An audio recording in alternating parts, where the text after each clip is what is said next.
Good evening.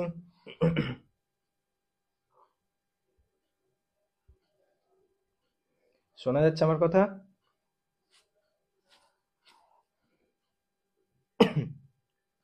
Good evening সবাইকে।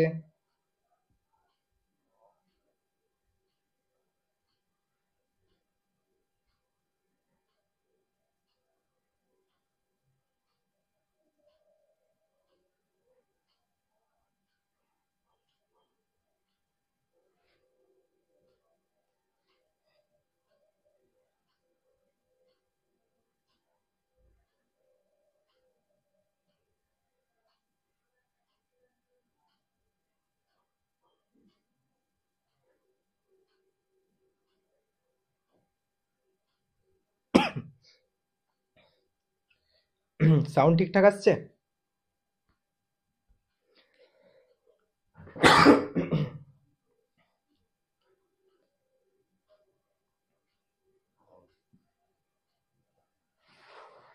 ওকে ওকে।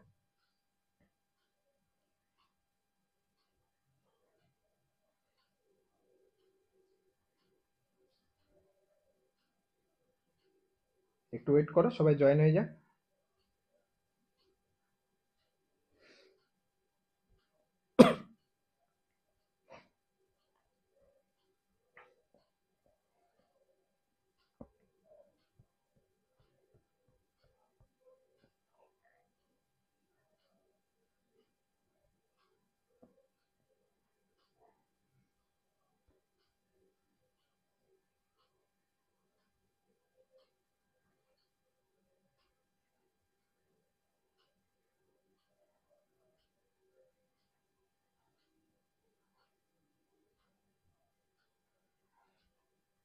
ঠিক আছে, চলো তাহলে আজকে আমাদের লেকচার 2 শুরু করি।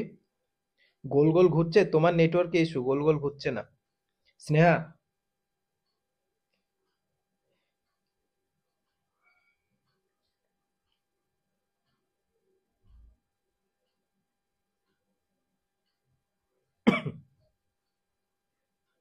স্নেহা তোমার নেটওয়ার্কে ইস্যু। স্কটের নোবেল পাওয়ার কথাটা, হ্যাঁ, স্কট ওইভাবে নোবেল পেয়েছিল, নোবেল গ্যাস আবিষ্কার করে নোবেল পেয়ে গেছে।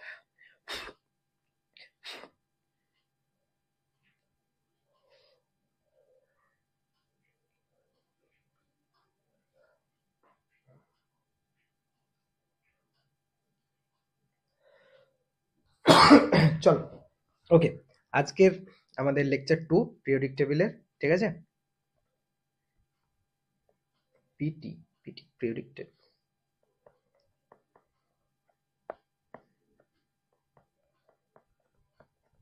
কেউ আবার পিটি এক্সাম ভেবো না, ঠিক আছে? সে আমরা 9-10-এ যখন পড়তাম পিটি এক্সাম দিতে হতো না। Periodic table lecture 2।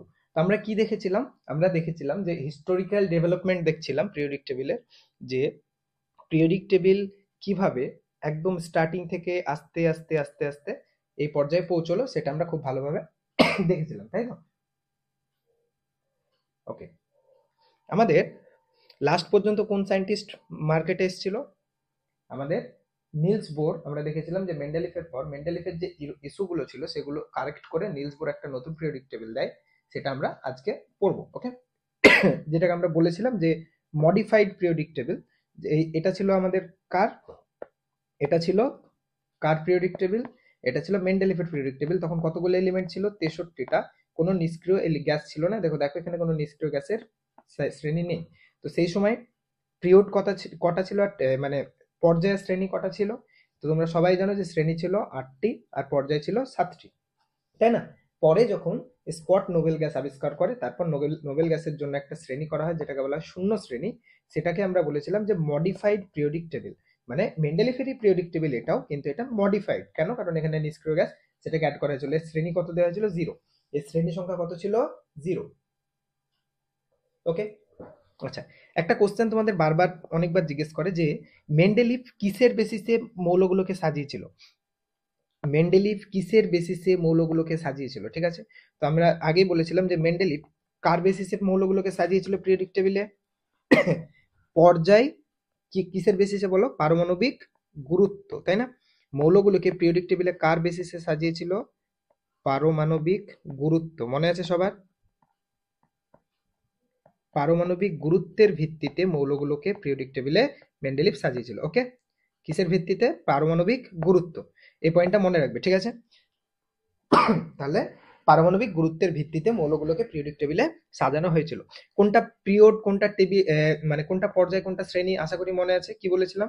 পর্যায় হচ্ছে এই ঘরগুলো, 1 2 3 4 5 6 7 8 9, এই ঘরগুলো হচ্ছে পর্যায়। আর শ্রেণী কোনগুলো? শ্রেণী হচ্ছে সরি, ওই ঘরগুলো হচ্ছে শ্রেণী। আর এই যে 1 2 3 4 5 6 7 এইভাবে যে এক্স অক্ষ বরাবর যে ঘরগুলো যাচ্ছে সেগুলো বলা হচ্ছে পর্যায়। আর ওয়াই অক্ষ বরাবর মানে কলাম বরাবর যে ঘরগুলো আসছে সেগুলোকে বলা হচ্ছে শ্রেণী। ওকে, তাহলে এতদূর পর্যন্ত আমরা ভালোভাবে শিখেছিলাম। ওকে, তো মেন্ডেলিভ কি বলে গেছিল যে কোনো একটা এই পর্যায় সারণীটা সাজানোর পর বলেছিল যে যদি আমরা মৌলগুলোর এই মানে পারমাণবিক গুরুত্বের ঊর্ধ্বক্রমে সাজাই, মানে যার পারমাণবিক গুরুত্ব কম তাকে প্রথম, তারপর আস্তে আস্তে বাড়ছে, এইভাবে যদি সাজাই তাহলে কি হবে? একটা নির্দিষ্ট দূরত্ব যাওয়ার পর পর মৌলগুলোর ধর্মের পুনরাবৃত্তি হবে।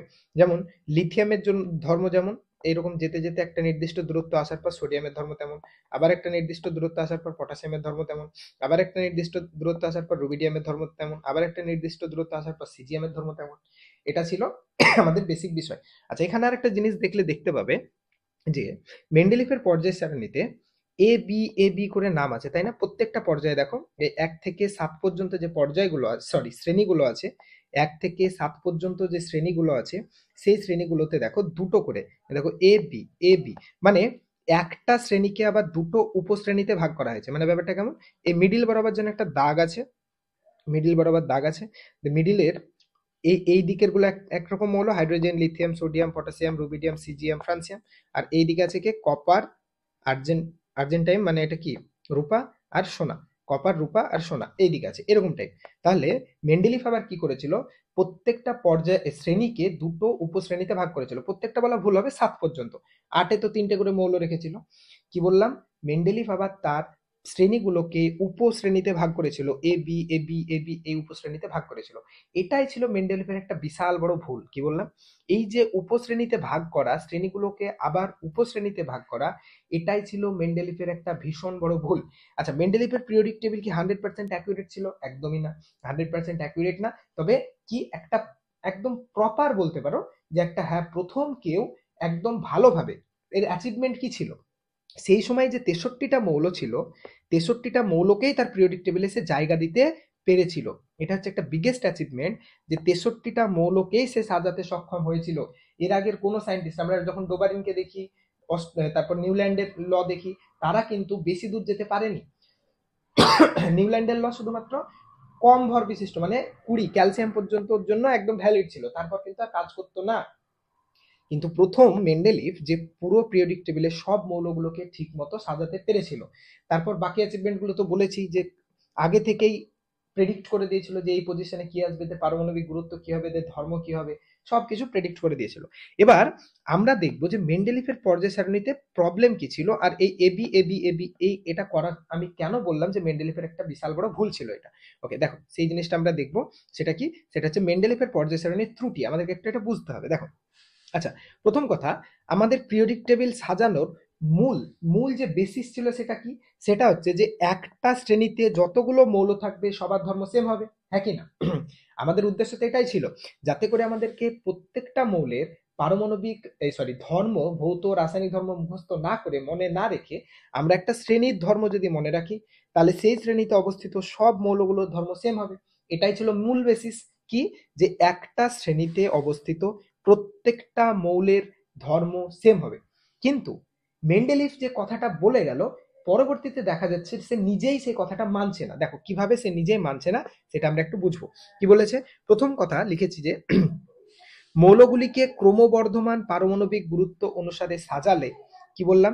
মৌলগুলিকে ক্রমবর্ধমান পারমাণবিক গুরুত্ব অনুসারে সাজানো হলেও রাসায়নিক ধর্মের উপর অধিকতর গুরুত্ব আরোপিত হওয়ায় 4 জোড়া মৌলের ক্ষেত্রে এই নীতি লঙ্ঘিত হয়। এদের ক্ষেত্রে উচ্চতর পারমাণবিক ওজন বিশিষ্ট মৌলকে নিম্নতর পারমাণবিক ওজন বিশিষ্ট মৌলের পূর্বে স্থান দেওয়া হয়। কি লিখেছি নিজে পরে পড়বে, অত বুঝতে হবে না, বেসিক ভাবে বুঝিয়ে দিচ্ছি কি বলতে চাইলো। দেখো, মেন্ডেলিভ মৌলগুলোকে সাজানোর জন্য কি কিসের নিয়েছিল? পারমাণবিক গুরুত্ব। কি বলেছিল? যে মৌলগুলিকে কম পারমাণবিক গুরুত্ব থেকে বেশি পারমাণবিক গুরুত্ব অনুসারে পরপর পরপর পরপর সাজাতে হবে, তাই না? পরপর পরপর সাজাতে হবে। বাট দ্য প্রবলেম ইজ যদি পিরিয়ডিক টেবিলে ভালো করে তাকাও তাহলে দেখতে পাবে এই যে আর্গানের ভালো করে তাকাও তো পারমাণবিক গুরুত্ব কত। এই পাশে 18 লেখা আছে, এটাকে ইগনোর করো, ওটা হচ্ছে প্রোটন সংখ্যা, ওটা নিয়ে এখন এসো না। আমি জাস্ট বলছি এই আর্গানের এটাকে ইগনোর করো। এই পাশে 18, 10 এগুলো হচ্ছে প্রোটন সংখ্যা বা পারমাণবিক সংখ্যা, ওটা পরে আসছি।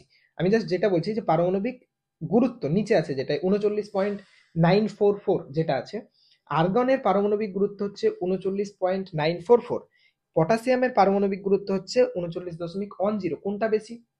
অবভিয়াসলি আর্গনের পারমাণবিক গুরুত্ব বেশি, পটাশিয়ামের কম। অবভিয়াসলি আর্গনের এই পারমাণবিক গুরুত্ব বেশি, পটাশিয়ামের কম। কিন্তু আমরা মেন্ডেলিভ যে নিয়ম বললো সেখানে কি বলেছিল যে যার পারমাণবিক গুরুত্ব বেশি তাকে কম তাকে আগে, যার বেশি তাকে পরে। তো হিসাব মতো আর্গনের বসা উচিত ছিল এখানে, পটাশিয়ামের বসা উচিত ছিল এখানে, হ্যাঁ কি না? যদি ওই রুলটা 100% ফলো করা যায় যে পারমাণবিক গুরুত্বর উপর বেস করে আমাদেরকে মৌলগুলো সাজাতে হবে, মানে ঊর্ধ্বক্রমে ছোট থেকে বড়, তাহলে এখানে তো আসার কথা পটাশিয়াম, এখানে আসার কথা আর্গন। কেন? কারণ পটাশিয়ামের পারমাণবিক গুরুত্ব আর্গনের থেকে কম। একদম বোঝা গেছে।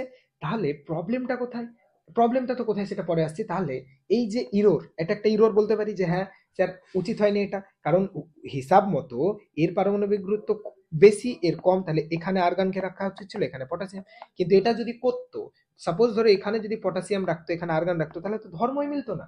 পটাশিয়াম নিষ্ক্রিয় মৌল না, নিষ্ক্রিয় গ্যাস না, কিন্তু এখানে তুমি পটাশিয়ামকে রাখতে পারো না। মেন্ডেলিভ কি করেছিল যে ধর্মের মিল না, মানে ধর্মের মিলটাকে বেশি প্রায়োরিটি দিয়েছিল।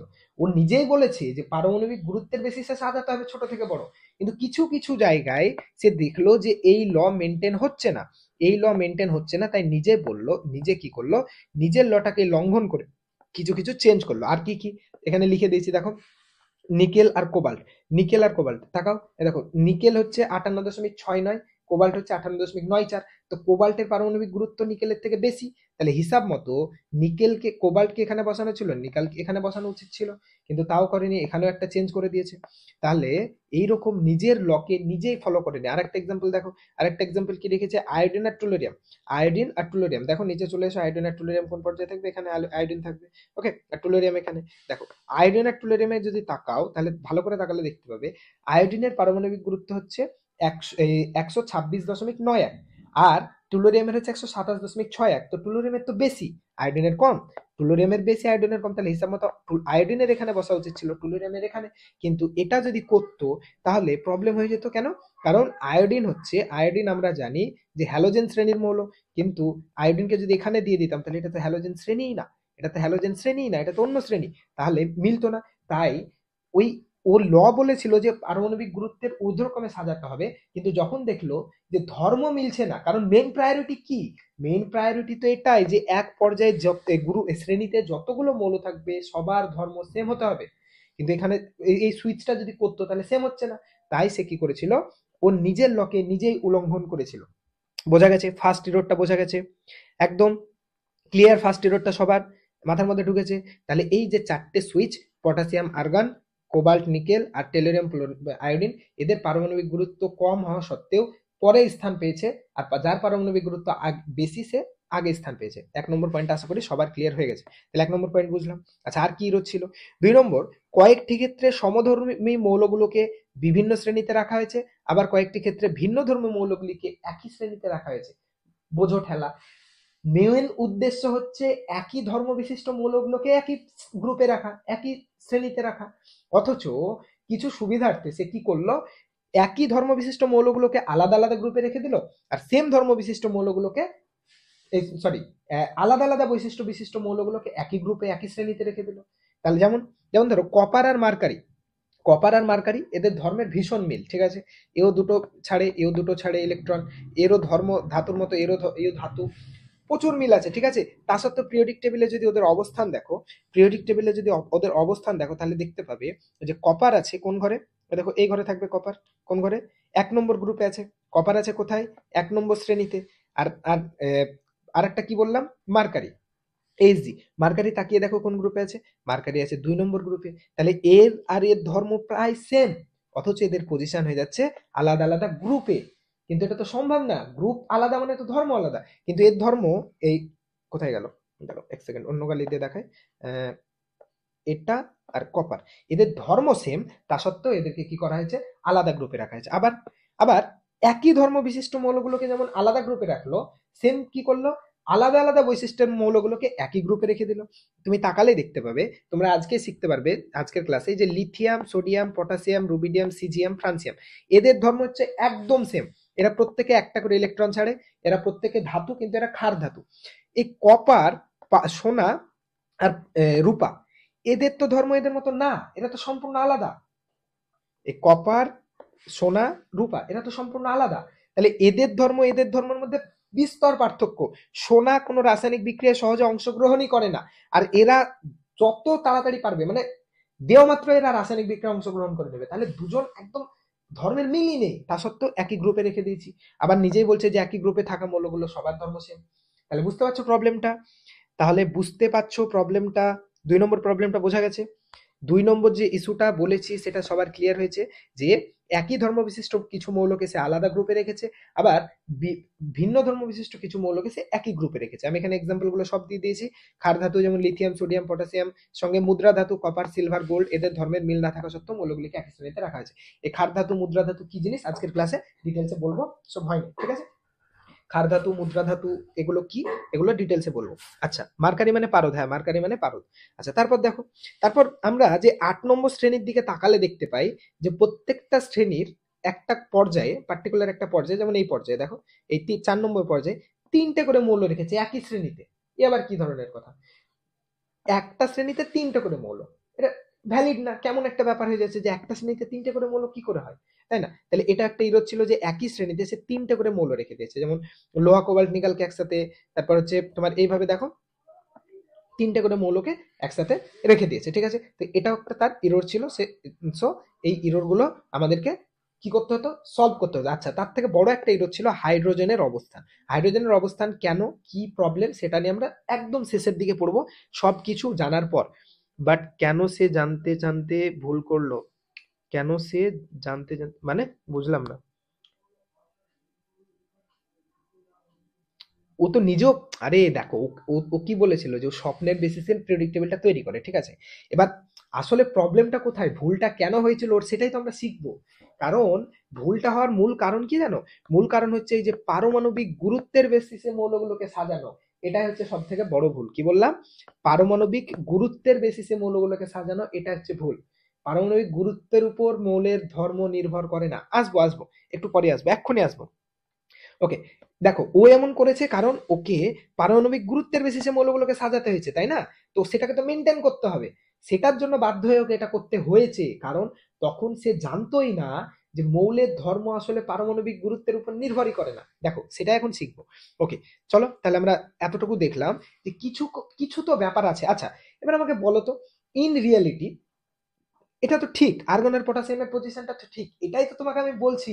মেন্ডেলিফের মানে এই ভাবো যে ও ভুল করে গেছিল, ফার্স্ট ক্লাসে বলেছিলাম না যে ভুল করে গেছিল, কিন্তু পরে দেখা যাচ্ছে এটাই ঠিক। যেমন ওর লজিক অনুসারে এটা ভুল ছিল, কিন্তু রিয়েলিটিতে এটা ঠিক। আর্গানের 18, পটাশিয়ামের 19, তার মানে এদের পজিশন তো ঠিকই আছে। আর্গানের তো এখানেই পজিশন, পটাশিয়ামের তো এখানেই পজিশন। কিন্তু তখন এই পারমাণবিক সংখ্যার বেশি ও সাজানো জানতোই না, পারমাণবিক সংখ্যা বলে কিছু হয়, সে আইডিয়াটাই ছিল না। সো ওর মনে হয়েছিল যে আচ্ছা, মানে না এরকমই হবে, টেলিরিয়াম এখানেই বসবে, আয়োডিন এখানেই বসবে। রিয়েলিটিতে দেখা গেল যখন পারমাণবিক গুরুত্ব জায়গায় পারমাণবিক সংখ্যার কনসেপ্ট এলো, মানুষ আরো সায়েন্স ডেভেলপ করলো, দেখলো যে মেন্ডেলিক যে ভুলগুলো করেছে সেগুলো আদতে ঠিক। না জেনে ওর লকে লঙ্ঘন করে ভুল করেছে, কিন্তু রিয়েলিটি তো ঠিক। আদতে তো আর্গনের পজিশন এটাই, পটাশিয়ামের পজিশন এটাই। ব্রিলিয়ান্সটা বুঝছো? প্রবলেম ক্লিয়ার হয়েছে, বুঝতে পেরেছো? তখন এবার মেন্ডেলিভ তো এরকম তৈরি করে দিয়ে চলে গেল। এবার এবার গল্পে আমাদের এলো একজন সায়েন্টিস্ট, যার নাম হচ্ছে মোজলে, ঠিক আছে? 1913 থেকে 14 সালে মোজলে একটা পরীক্ষার সাহায্যে প্রমাণ করে দেখালো যে কোনো মৌলের রাসায়নিক ধর্ম মৌলের পারমাণবিক ক্রমাঙ্ক বা পারমাণবিক সংখ্যা বা প্রোটন সংখ্যার উপর নির্ভরশীল, পারমাণবিক গুরুত্বের উপর নির্ভরই করে না। বোঝাতে পেরেছি পয়েন্টটা? ক্লিয়ার হয়েছে? Did you get my point? আমি কি বললাম, যে মৌলের মোজলে একদম এক্সপেরিমেন্টের সাহায্যে পরীক্ষার সাহায্যে আমাদেরকে প্রমাণ করে দেখালো, পরীক্ষার সাহায্যে প্রমাণ করে দেখালো যে মৌলের রাসায়নিক ধর্ম নির্ভর করে আদতে পারমাণবিক ক্রমাঙ্ক বা পারমাণবিক সংখ্যার উপর। কার উপর নির্ভর করে না? পারমাণবিক গুরুত্বের উপর নির্ভরই করে না। এবার বুঝতে পেরেছো? তাহলে এবার পিরিয়ডিক টেবিলে চেঞ্জ হয়ে গেল। এবার দেখো পারমাণবিক গুরুত্বর উপর নির্ভর করে না, কার উপর করে? পারমাণবিক সংখ্যা। পারমাণবিক সংখ্যা অনুসারে সাজালে ঠিকই তো হচ্ছে, আর্গনের 18 পজিশন ঠিকই আছে, পটাশিয়াম 19, তাই 19 পরে আছে। আচ্ছা টেলিরিয়াম পোলোনিয়াম আয়োডিন, টেলোরিয়ামের 52টা প্রোটন আছে, আগে পজিশন পেয়েছে। আয়োডিনের 53, পরে পজিশন পেয়েছে। তারপর হচ্ছে তোমার কোবাল্ট নিকেল, কোবাল্টের 27 আগে পজিশন পেয়েছে, নিকেলের 28 পরে পজিশন পেয়েছে। কোনো ভুল নেই। তাহলে ও যে ভুলগুলো করে গেছিল নিজের লকে লঙ্ঘন করে, দেখা গেল ও ওটাও ঠিক করেছিল। বোঝা গেছে? যদি ও এখানে পটাশিয়ামকে বসিয়ে দিত, এখানে আর্গনকে বসিয়ে দিত, তাহলে ওর ল পুরো ফেল, মানে ওর পিরিয়ডিক টেবিলের কোনো ভ্যালুই থাকতো না। কারণ পরে যখন পারমাণবিক সংখ্যার কনসেপ্ট এলো, তখন দেখা যায় আরে না তো, পটাশিয়াম তো এখানে হতেই পারে না, এর তো পারমাণবিক সংখ্যা 19 আর আর্গনের 18, তার মানে এটা ঠিক। তাহলে বুঝতে পারছো, মানুষ মানে সত্যি না, যে কোনো জিনিসের প্রতি ডেডিকেটেড হয়ে যায়, তার ভুলটাও পরবর্তীতে দেখা যাচ্ছে ঠিক হয়ে যায়। ক্লিয়ার হয়েছে? Concept clear? ভুল কেন করেছিল বুঝতে পেরেছো, কিভাবে ঠিক হলো বুঝতে পারলে। এবার আরেকটা বিশাল বড় প্রবলেম কি, এই যে এবি এবি এবি এবি, এই এবি এবি আমি বললাম যে একই ধর্ম বিশিষ্ট মৌল, এই এই কারণে একই ধর্ম বিশিষ্ট মৌলগুলো আলাদা আলাদা জায়গায় চলে যাচ্ছে, আলাদা ধর্ম বিশিষ্ট মৌলগুলো একই জায়গায় চলে যাচ্ছে। এই দুটো প্রবলেমকে দূর করে নিলস বোর একটা নতুন পিরিয়ডিক টেবিল আমাদেরকে দিল, যে পিরিয়ডিক টেবিলটার নাম হচ্ছে কি, এক সেকেন্ড দাঁড়াও, আমি এটা একটু খুলে রাখি।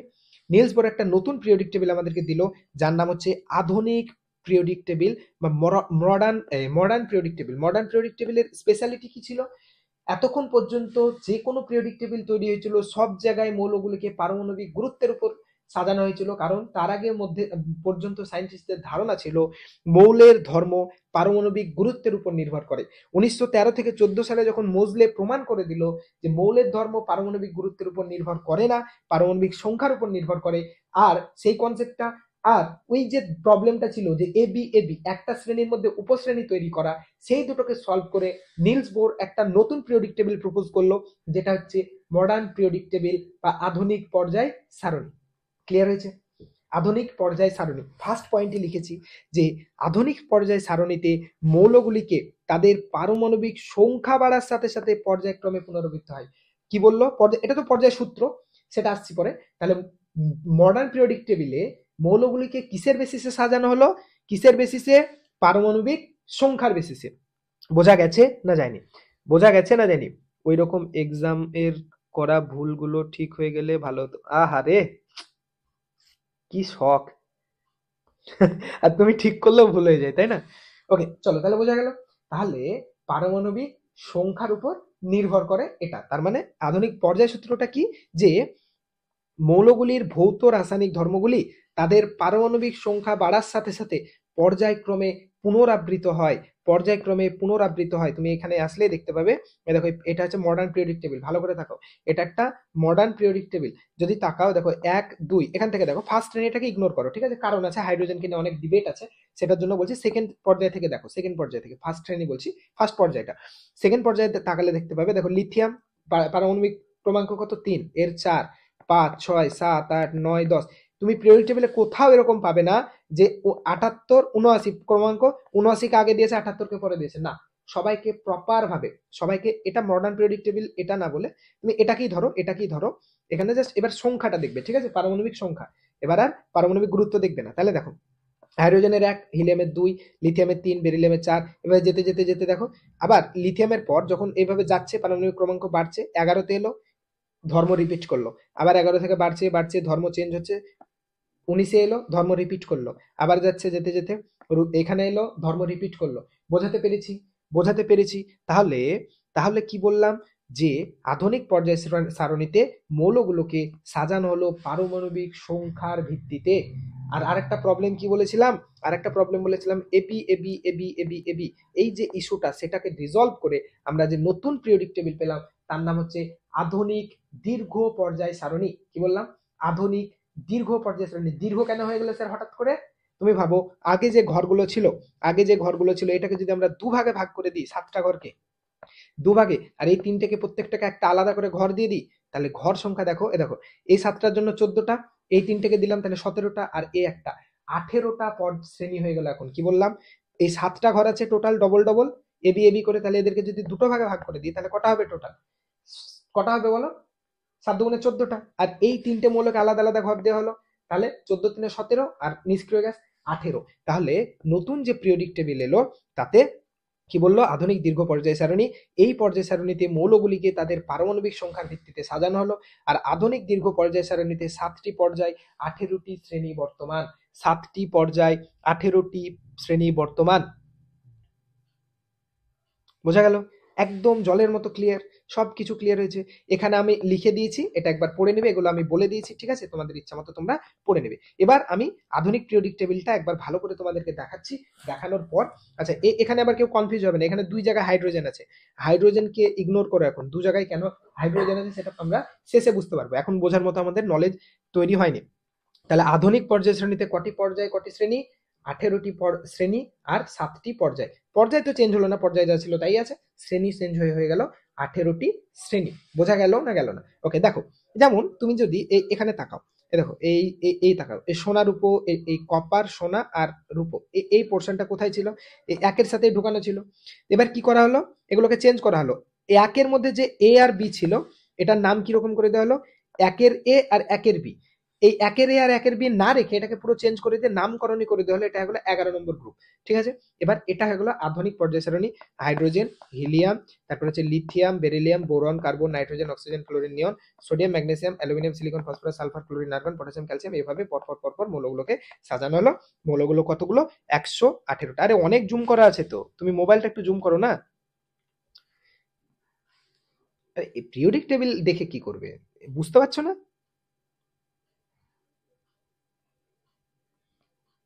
ওকে, চলো আমি এটা দেখাচ্ছি, এই পিরিয়ডিক টেবিলটা দেখাচ্ছি, তাহলে ভালো বুঝতে পারবে। এটা দেখো। ওকে, চলো। ওকে, ক্লিয়ার হয়েছে এবার? তাহলে কি, এ দেখো হাইড্রোজেন, হিলিয়াম, এ দেখো এটা হচ্ছে 1 নম্বর পর্যায়ে, এটা শ্রেণী 2, এটা 3, এটা 4, এটা 5, এইভাবে 12, তারপর হচ্ছে 13, 14, 15, 16, 17, 18। এইভাবে আমরা মৌলগুলোকে সাজালাম। ক্লিয়ার হয়েছে? ক্লিয়ার হয়েছে? বোঝা গেছে না যায় না?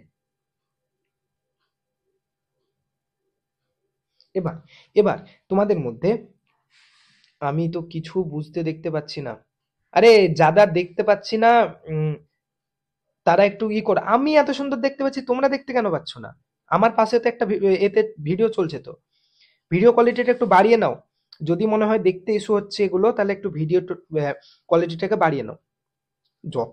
যথেষ্ট স্পষ্ট ভাবে দেখা যাচ্ছে। আমি জানি না তোমাদের চোখে প্রবলেম হয়ে গেল কিনা, কি প্রবলেম আমি বুঝতে পারছি না। তো পুরো ক্লিয়ার ভাবে দেখা যাচ্ছে তো। আমার পাশে তো আর একটা ট্যাবে চলছে ভিডিও।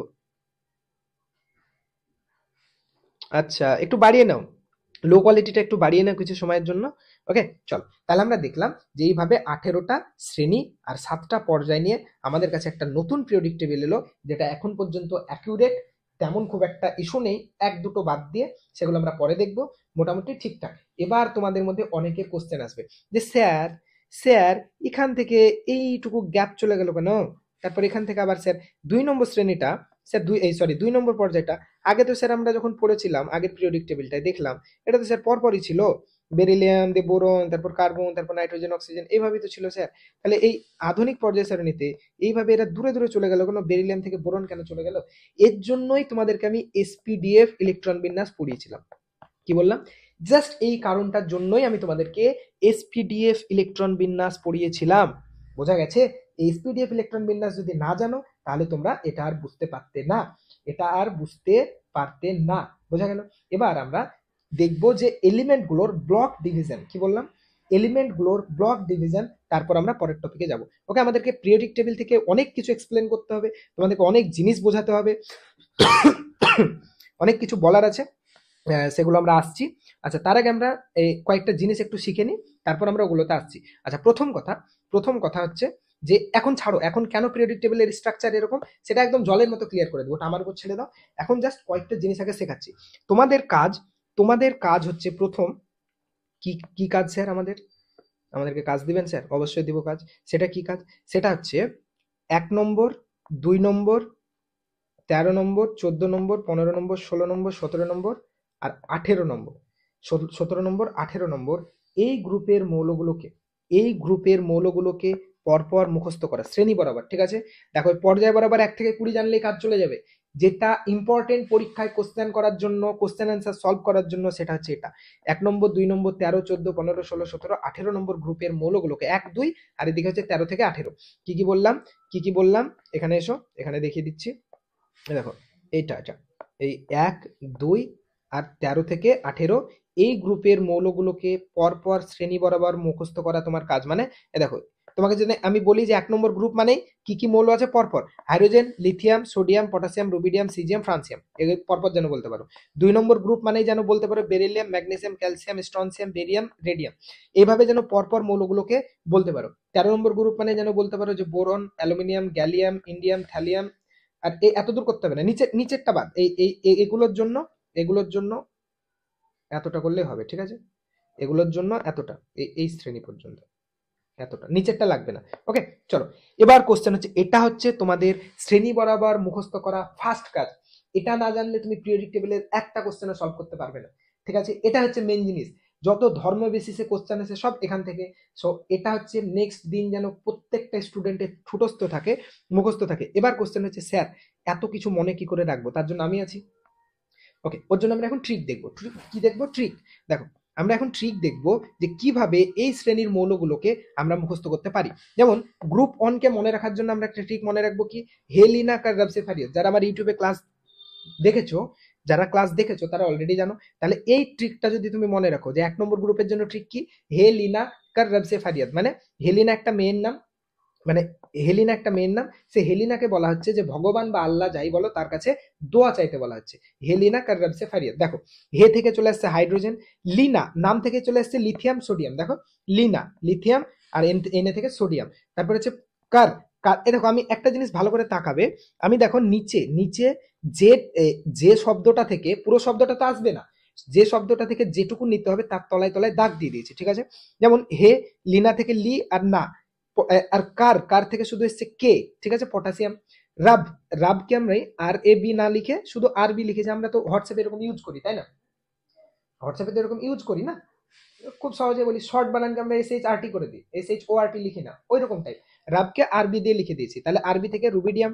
আর সে বানান কি হয়, সে তার আগে একটা সি লাগিয়ে দিয়েছি, দুবার প্র্যাকটিস করলে মনে চলে আসবে। তাহলে সে থেকে এসছে সিজিয়াম। আর ফারিয়াদ, ফারিয়াদের এফ আর আর, দেখো ফারিয়াদ এফ আর আর। ফারিয়াদ উচ্চারণ করো, কোন দুটো শব্দ বেশি বেশি পাচ্ছে, প্রায়োরিটি পাচ্ছে? ফারিয়াদ, এফ আর আর, দেখো ফারিয়াদ, তাহলে এফ আর আর, এখান থেকে ফ্রান্সিয়াম। তাহলে হয়ে গেল hydrogen, lithium, sodium, potassium, rubidium, caesium, francium. তাহলে হে, লিনা, কার, রাবসেফারিয়াদ, এটা মনে রাখবে। তাহলে এখান থেকে 3-4 বার প্র্যাকটিস করবে যে কোথায় থেকে কি মৌল আসছে। হে থেকে হচ্ছে হাইড্রোজেন, লিনা থেকে লিথিয়াম সোডিয়াম, কার থেকে পটাশিয়াম, রাব থেকে হচ্ছে রুবিডিয়াম, সে থেকে হচ্ছে সিজিয়াম, আর ফারিয়াদ থেকে ফ্রান্সিয়াম। তাহলে হে, লিনা, কার, রাবসেফারিয়াদ, এটা হচ্ছে 1 নম্বর গ্রুপের জন্য। আচ্ছা, তারপর স্যার গ্রুপ 2, সেটার জন্য কি মনে রাখবো? সেটার জন্য হচ্ছে বেটা মাঙ্গে কার স্কুটার বাপ রাজি। আমি কি বললাম? গ্রুপ 1, গ্রুপ 2 আর 13 থেকে 18। তাহলে গ্রুপ 2 এর জন্য বেটা মাঙ্গে কার স্কুটার বাপ রাজি, মানে কারো কোনো বাপের ছেলে, ঠিক আছে, তার বাপের ছেলেই তো হবে, যাই হোক, তো কারো ছেলে ধরো তার বাপের কাছে স্কুটার চেয়েছে আর কাজ চেয়েছে, তো বাপ রাজি হয়ে গেছে, ঠিক আছে, দিতে রাজি হয়ে গেছে, কাজ আমাদেরকে এরকম দিয়ে দিত। তাহলে কি বললাম? বেটা মাঙ্গে কার স্কুটার বাপ রাজি। দেখো বেটা থেকে বেরিলিয়াম, মাঙ্গে মাঙ্গে, দেখো মাঙ্গে উচ্চারণ করো এম আর জি, দেখো বেশি হচ্ছে, প্রায়োরিটি পাচ্ছে। তাহলে এম জি এখান থেকে ম্যাগনেসিয়াম। তাহলে বেটা মাঙ্গে কার থেকে ক্যালসিয়াম, স্কুটার থেকে স্ট্রনসিয়াম, বাফ থেকে হচ্ছে বেরিয়াম, আর রাজি থেকে হচ্ছে রেডিয়াম। বাফ থেকে বেরিয়াম আর রাজি থেকে আর হচ্ছে রেডিয়াম। আচ্ছা, যদি কোনো মৌলের নাম তুমি না জানো, কিচ্ছু না, জাস্ট গুগলে যাবে, মৌলটার নাম লিখবে যে হুইচ এলিমেন্ট, ব্যাস তার নাম পেয়ে যাবে, ঠিক আছে। কোনো পিরিয়ডিক টেবিল পড়তে গিয়ে যদি কোনো মৌলের নাম তুমি না বুঝতে পারো যেটাকে কি বলছে, জাস্ট গুগলে সার্চ বারে যাবে, সেই মৌলটার যে সংকেতটা দেওয়া আছে, সাপোজ ধরো তুমি এস আর এর নাম জানো না, এটার নাম যে স্ট্রনসিয়াম হয় সেটা তুমি জানো না, তাহলে কি করবে? জাস্ট পিরিয়ডিক ওখানে গিয়ে লিখবে এস আর, দিয়ে সার্চ করবে যে হুইচ এলিমেন্ট, তাহলে নাম দিয়ে দিবে, বা নেম অফ দিস এলিমেন্ট বলে সার্চ করবে, তাহলে পেয়ে যাবে। বোঝা গেছে না যায়নি? তাহলে আশা করি এটা নিয়ে খুব একটা মাথা ব্যথা হবে না, খুব সহজে পেয়ে যাবে, কারো প্রবলেম নেই। ওকে চলো, তাহলে কি পেলাম? বেটা মাঙ্গে কার স্কুটার, এখান থেকে beryllium, magnesium, calcium, strontium, barium, radium. Okay, তারপর গ্রুপ 3 তে চলে এসো, সরি গ্রুপ 13 তে। এবার 13 নম্বর গ্রুপে আসলেই দেখতে পাবে, কোথায় গেল? এই দেখো 13 নম্বর গ্রুপে কে কে আছে দেখো তো। এই দেখো boron, aluminium, gallium, indium, thallium, এতদূর পর্যন্ত আমি বললাম এদের জন্য এতদূর করলে হবে। Boron, aluminium, gallium, indium, থেলিয়াম। ঠিক আছে, 13 নম্বর গ্রুপটা দেখো। তাহলে 13 নম্বর গ্রুপের জন্য কি, ব্যাঙ্গন, আলু, গাজর ইন থলি। বেগুন, আলু, গাজর ইন থলি, তার মানে কি, একটা ব্যাগের মধ্যে, তুমি ধরো বাজারে গেছিলে, আসছো, তোমার বান্ধবী জিজ্ঞেস করলো কোথায় গেছিলি রে, তুমি বলে তো একটু বাজার করতে গেছিলাম রে, আমার অকাম্মার ঢেকে একটা স্বামী 12টা পর্যন্ত ঘুমায়, কাজও করে না, কিছু না, আমাকে বাজার করতে যেতে হয়, তাহলে কি কি কিনলি, তো থলির মধ্যে কি আছে, তখন তুমি বললে বেগুন, আলু, গাজর। কি কি নিয়েছো, বেগুন, আলু, গাজর। ঠিক আছে, তাহলে বেঙ্গন, আলু, গাজর ইন থলি। থলির মধ্যে কি কি আছে, বেগুন, আলু, গাজর। তাহলে বেগুন থেকে হচ্ছে বোরন, আলু থেকে হচ্ছে অ্যালুমিনিয়াম, গাজর থেকে হচ্ছে গ্যালিয়াম, আর ইন থেকে হচ্ছে ইন্ডিয়াম, আর থলি থেকে হচ্ছে দেখো টি আর এল থলিয়াম, থ্যালিয়াম। ঠিক আছে, তাহলে বেঙ্গন, আলু, গাজর ইন থ্যালিয়াম। ঠিক আছে, এই সরি ইন থলি। তাহলে সেখান থেকে পেয়ে গেলাম কি, বোরন, অ্যালুমিনিয়াম, গাজর, ইন্ডিয়াম, থালিয়াম। ওকে, তারপর গ্রুপ 14। গ্রুপ 14 জন্য কি কি মৌল আছে দেখে নি। গ্রুপ 14 তে কে আছে, carbon, silicon, germanium, tin, SN. ঠিক আছে, এসএন হচ্ছে টিনের সংকেত হচ্ছে এসএন। স্ট্যানিয়াম এমনি মানে এটা হচ্ছে আসলে ল্যাটিন শব্দের নাম হচ্ছে স্ট্যানিয়াম, সেখান থেকে হচ্ছে টিন, এসএন।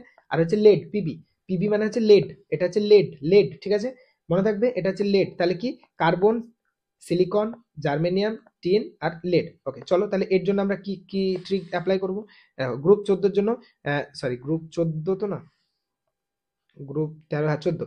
কি কি লিখেছি, carbon, sorry chemistry sir gives সাংকি প্রবলেম। সাংকি মানে কঠিন, উল্টো পাল্টা এরকম টাইপ। ঠিক আছে, সাংকি হয় না, আরে ছেলেটা একদম সাংকি বলে না, যে মানে মাথা মোটা টাইপ বা কোনো মাথা মুন্ডু নেই এরকম টাইপ, উল্টো পাল্টা এই টাইপ জিনিস বোঝায়। ঠিক আছে, তাহলে কেমিস্ট্রি স্যার গিভস সাংকি প্রবলেম মানে কেমিস্ট্রি স্যার আমাদেরকে সাংকি উল্টো পাল্টা প্রবলেম করতে দিয়েছে, কঠিন প্রবলেম করতে দিয়েছে। ঠিক আছে, তাহলে কেমিস্ট্রি থেকে হচ্ছে সি, স্যার থেকে হচ্ছে এসআই সিলিকন, কার্বন সিলিকন, তারপর হচ্ছে গিভস থেকে হচ্ছে জার্মেনিয়াম, সাংকি থেকে হচ্ছে স্ট্রানসিয়াম বা এসএন টিন, আর প্রবলেম থেকে হচ্ছে লেড, পিবি। ঠিক আছে, বোঝা গেছে, পিবি সাংকি প্রবলেম থেকে এসএন, আর প্রবলেম থেকে হচ্ছে পিবি লেড। আমরা এমনি কি প্রবলেম, ওকে ক্লিয়ার। তাহলে কেমিস্ট্রি স্যার গিভস সাংকি প্রবলেম। আচ্ছা, গ্রুপ 14 গেল, এবার গ্রুপ 15 মৌলগুলো আগে দেখো। গ্রুপ 15 মৌলগুলোকে যদি দেখো কি কি আছে, nitrogen, phosphorus, arsenic, antimony, bismuth. এ দেখো এসবি মানে হচ্ছে অ্যান্টিমনি, আর বিআই মানে হচ্ছে বিসমাথ। এগুলোর নাম যদি নিজে লিখে নেবে, তাহলে পিরিয়ডিক টেবিল দেখে মানে গুগল থেকে একবার নিজে করে নেবে। কি, আর্সেনিক আমি এখন লিখতে গেলে অনেক সময় চলে যাবে, আর্সেনিক, অ্যান্টিমনি, আর হচ্ছে টেলেরিয়াম। এসবি মানে হচ্ছে এর নাম হচ্ছে অ্যান্টিমনি, সংকেত এসবি, আর টেলোরিয়াম কেন বলছে, antimony, bismuth. Okay, and nitrogen, phosphorus, arsenic, antimony, bismuth. Nitrogen, phosphorus, arsenic, antimony, bismuth. না হলে এই ক্লাসটা রেকর্ড যখন চলে আসবে, রেকর্ড দেখে নামগুলো একবার নিজেরা নোট ডাউন করে নেবে, কারণ রেকর্ডে তো থাকবে নামগুলো, তাই না, রেকর্ডে তো নামগুলো থাকবে, ওখান থেকে একবার নোট ডাউন করে নেবে। ক্লিয়ার হয়েছে। তাহলে এখান থেকে আমরা এবার এর জন্য ট্রিক কি আছে স্যার, গ্রুপ 15 এর জন্য দারুণ ট্রিক আছে কি স্যার, নানা পাটাকার, ঐশ্বরিয়া রায়, সব বিন্দাস। নানা পাটাকার, ঐশ্বরিয়া রায়, সব বিন্দাস। নানা পাটাকার, ঐশ্বরিয়া রায় নাম জানো, নানা পাটেকর একজন বলিউডের একজন বিশাল বড় অ্যাক্টর, নাম চেনো হয়তো, সেই আগে অনেক ভিডিও দেখেছো, আগের যুগের অ্যাক্টর একটু, মানে আজ থেকে ধরো 15-20 বছর আগে বেশি ফেমাস ছিল। আচ্ছা, তোমাদের ওয়েলকামে যে গুন্ডাটা নেই, ভিলেনটা নেই যেটা ওয়েলকামে, ওই তো তোমার আহ, এর দাদা, ক্যাটরিনার দাদা ওয়েলকাম সিনেমায়, সেই ওটা হচ্ছে তোমার নানা পাটেকর। ঠিক আছে, ভীষণ গ্রেট লেভেলের অ্যাক্টর। তো বলছে যে বলিউডের ধরো নিউজ পড়ছে, ওদের ওখানে কি আছে যে নানা পাটেকর, ঐশ্বরিয়া রায়, সব বিন্দাস। ঐশ্বরিয়া রায় আর লিখিনি, ঐশ্বরিয়া লিখেছি, ঐশ্বরিয়া মানে তো জানোই সবাই। তাহলে নানা পাটেকর থেকে নাইট্রোজেন, এই নানা থেকে নাইট্রোজেন, পাটেকর থেকে হচ্ছে ফসফরাস, আর ঐশ্বরিয়া থেকে হচ্ছে আর্সেনিক। কি অবস্থা, হাই রে ট্রিক। ঐশ্বরিয়া রায় এত সুন্দর একটা মানে হিরোইন, তাকে কার সাথে তুলনা করা হচ্ছে, আর্সেনিকের সাথে। কি ছি ছি ছি ছি ছি, আমার নিজেরই এখন লজ্জা লাগছে, ছি।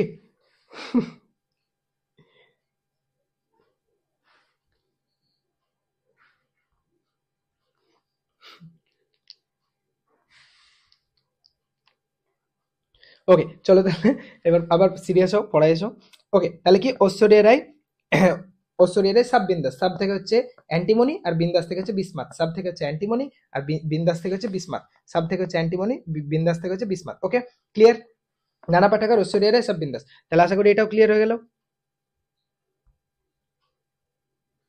ওকে, চলো ক্লিয়ার। তাহলে গ্রুপ 15 হলো, এবার গ্রুপ 16 সব থেকে সহজ মনে রাখা। ঠিক আছে, গ্রুপ 16 হচ্ছে সব থেকে সহজ, oxygen, sulphur, selenium, tellurium, polonium. এমনি মুখস্থ থেকে যাবে, তাও ট্রিক যদি জানতে চাও লিখে দিয়েছি উসেটেপো। ঠিক আছে, কি, এইভাবে মনে রাখো, কোন দেশের ভাষা ধরো ভাবো, ওসেটেপে এরকম টাইপ কিছু একটা ল্যাঙ্গুয়েজ। ঠিক আছে, ও সে টেপো, এরকম ভাবে মনে রাখো তাহলে হয়ে যাবে। ঠিক আছে, ও সে থেকে কি অক্সিজেন সালফার, সে থেকে সরি ও এস থেকে হচ্ছে অক্সিজেন সালফার, সে থেকে হচ্ছে সেলেনিয়াম, টে থেকে টেলোনিয়াম, পো থেকে পোলোনিয়াম। ঠিক আছে, তাহলে ও সে টেপো, এভাবে মনে রাখবে। আচ্ছা, গ্রুপ 17 মুখস্থ জন্য আমাদের ট্রিকের দরকার নেই, লেখা আছে, বাট গ্রুপ 17 এমনি সবার মনে থাকে, fluorine chlorine bromine iodine astatine, 4-5 বার পড়বে এমনি মুখস্থ হয়ে যাবে। গ্রুপ 17 জন্য ফালতু ট্রিক মুখস্থ করে টাইম ওয়েস্ট করার কোনো মানে নেই।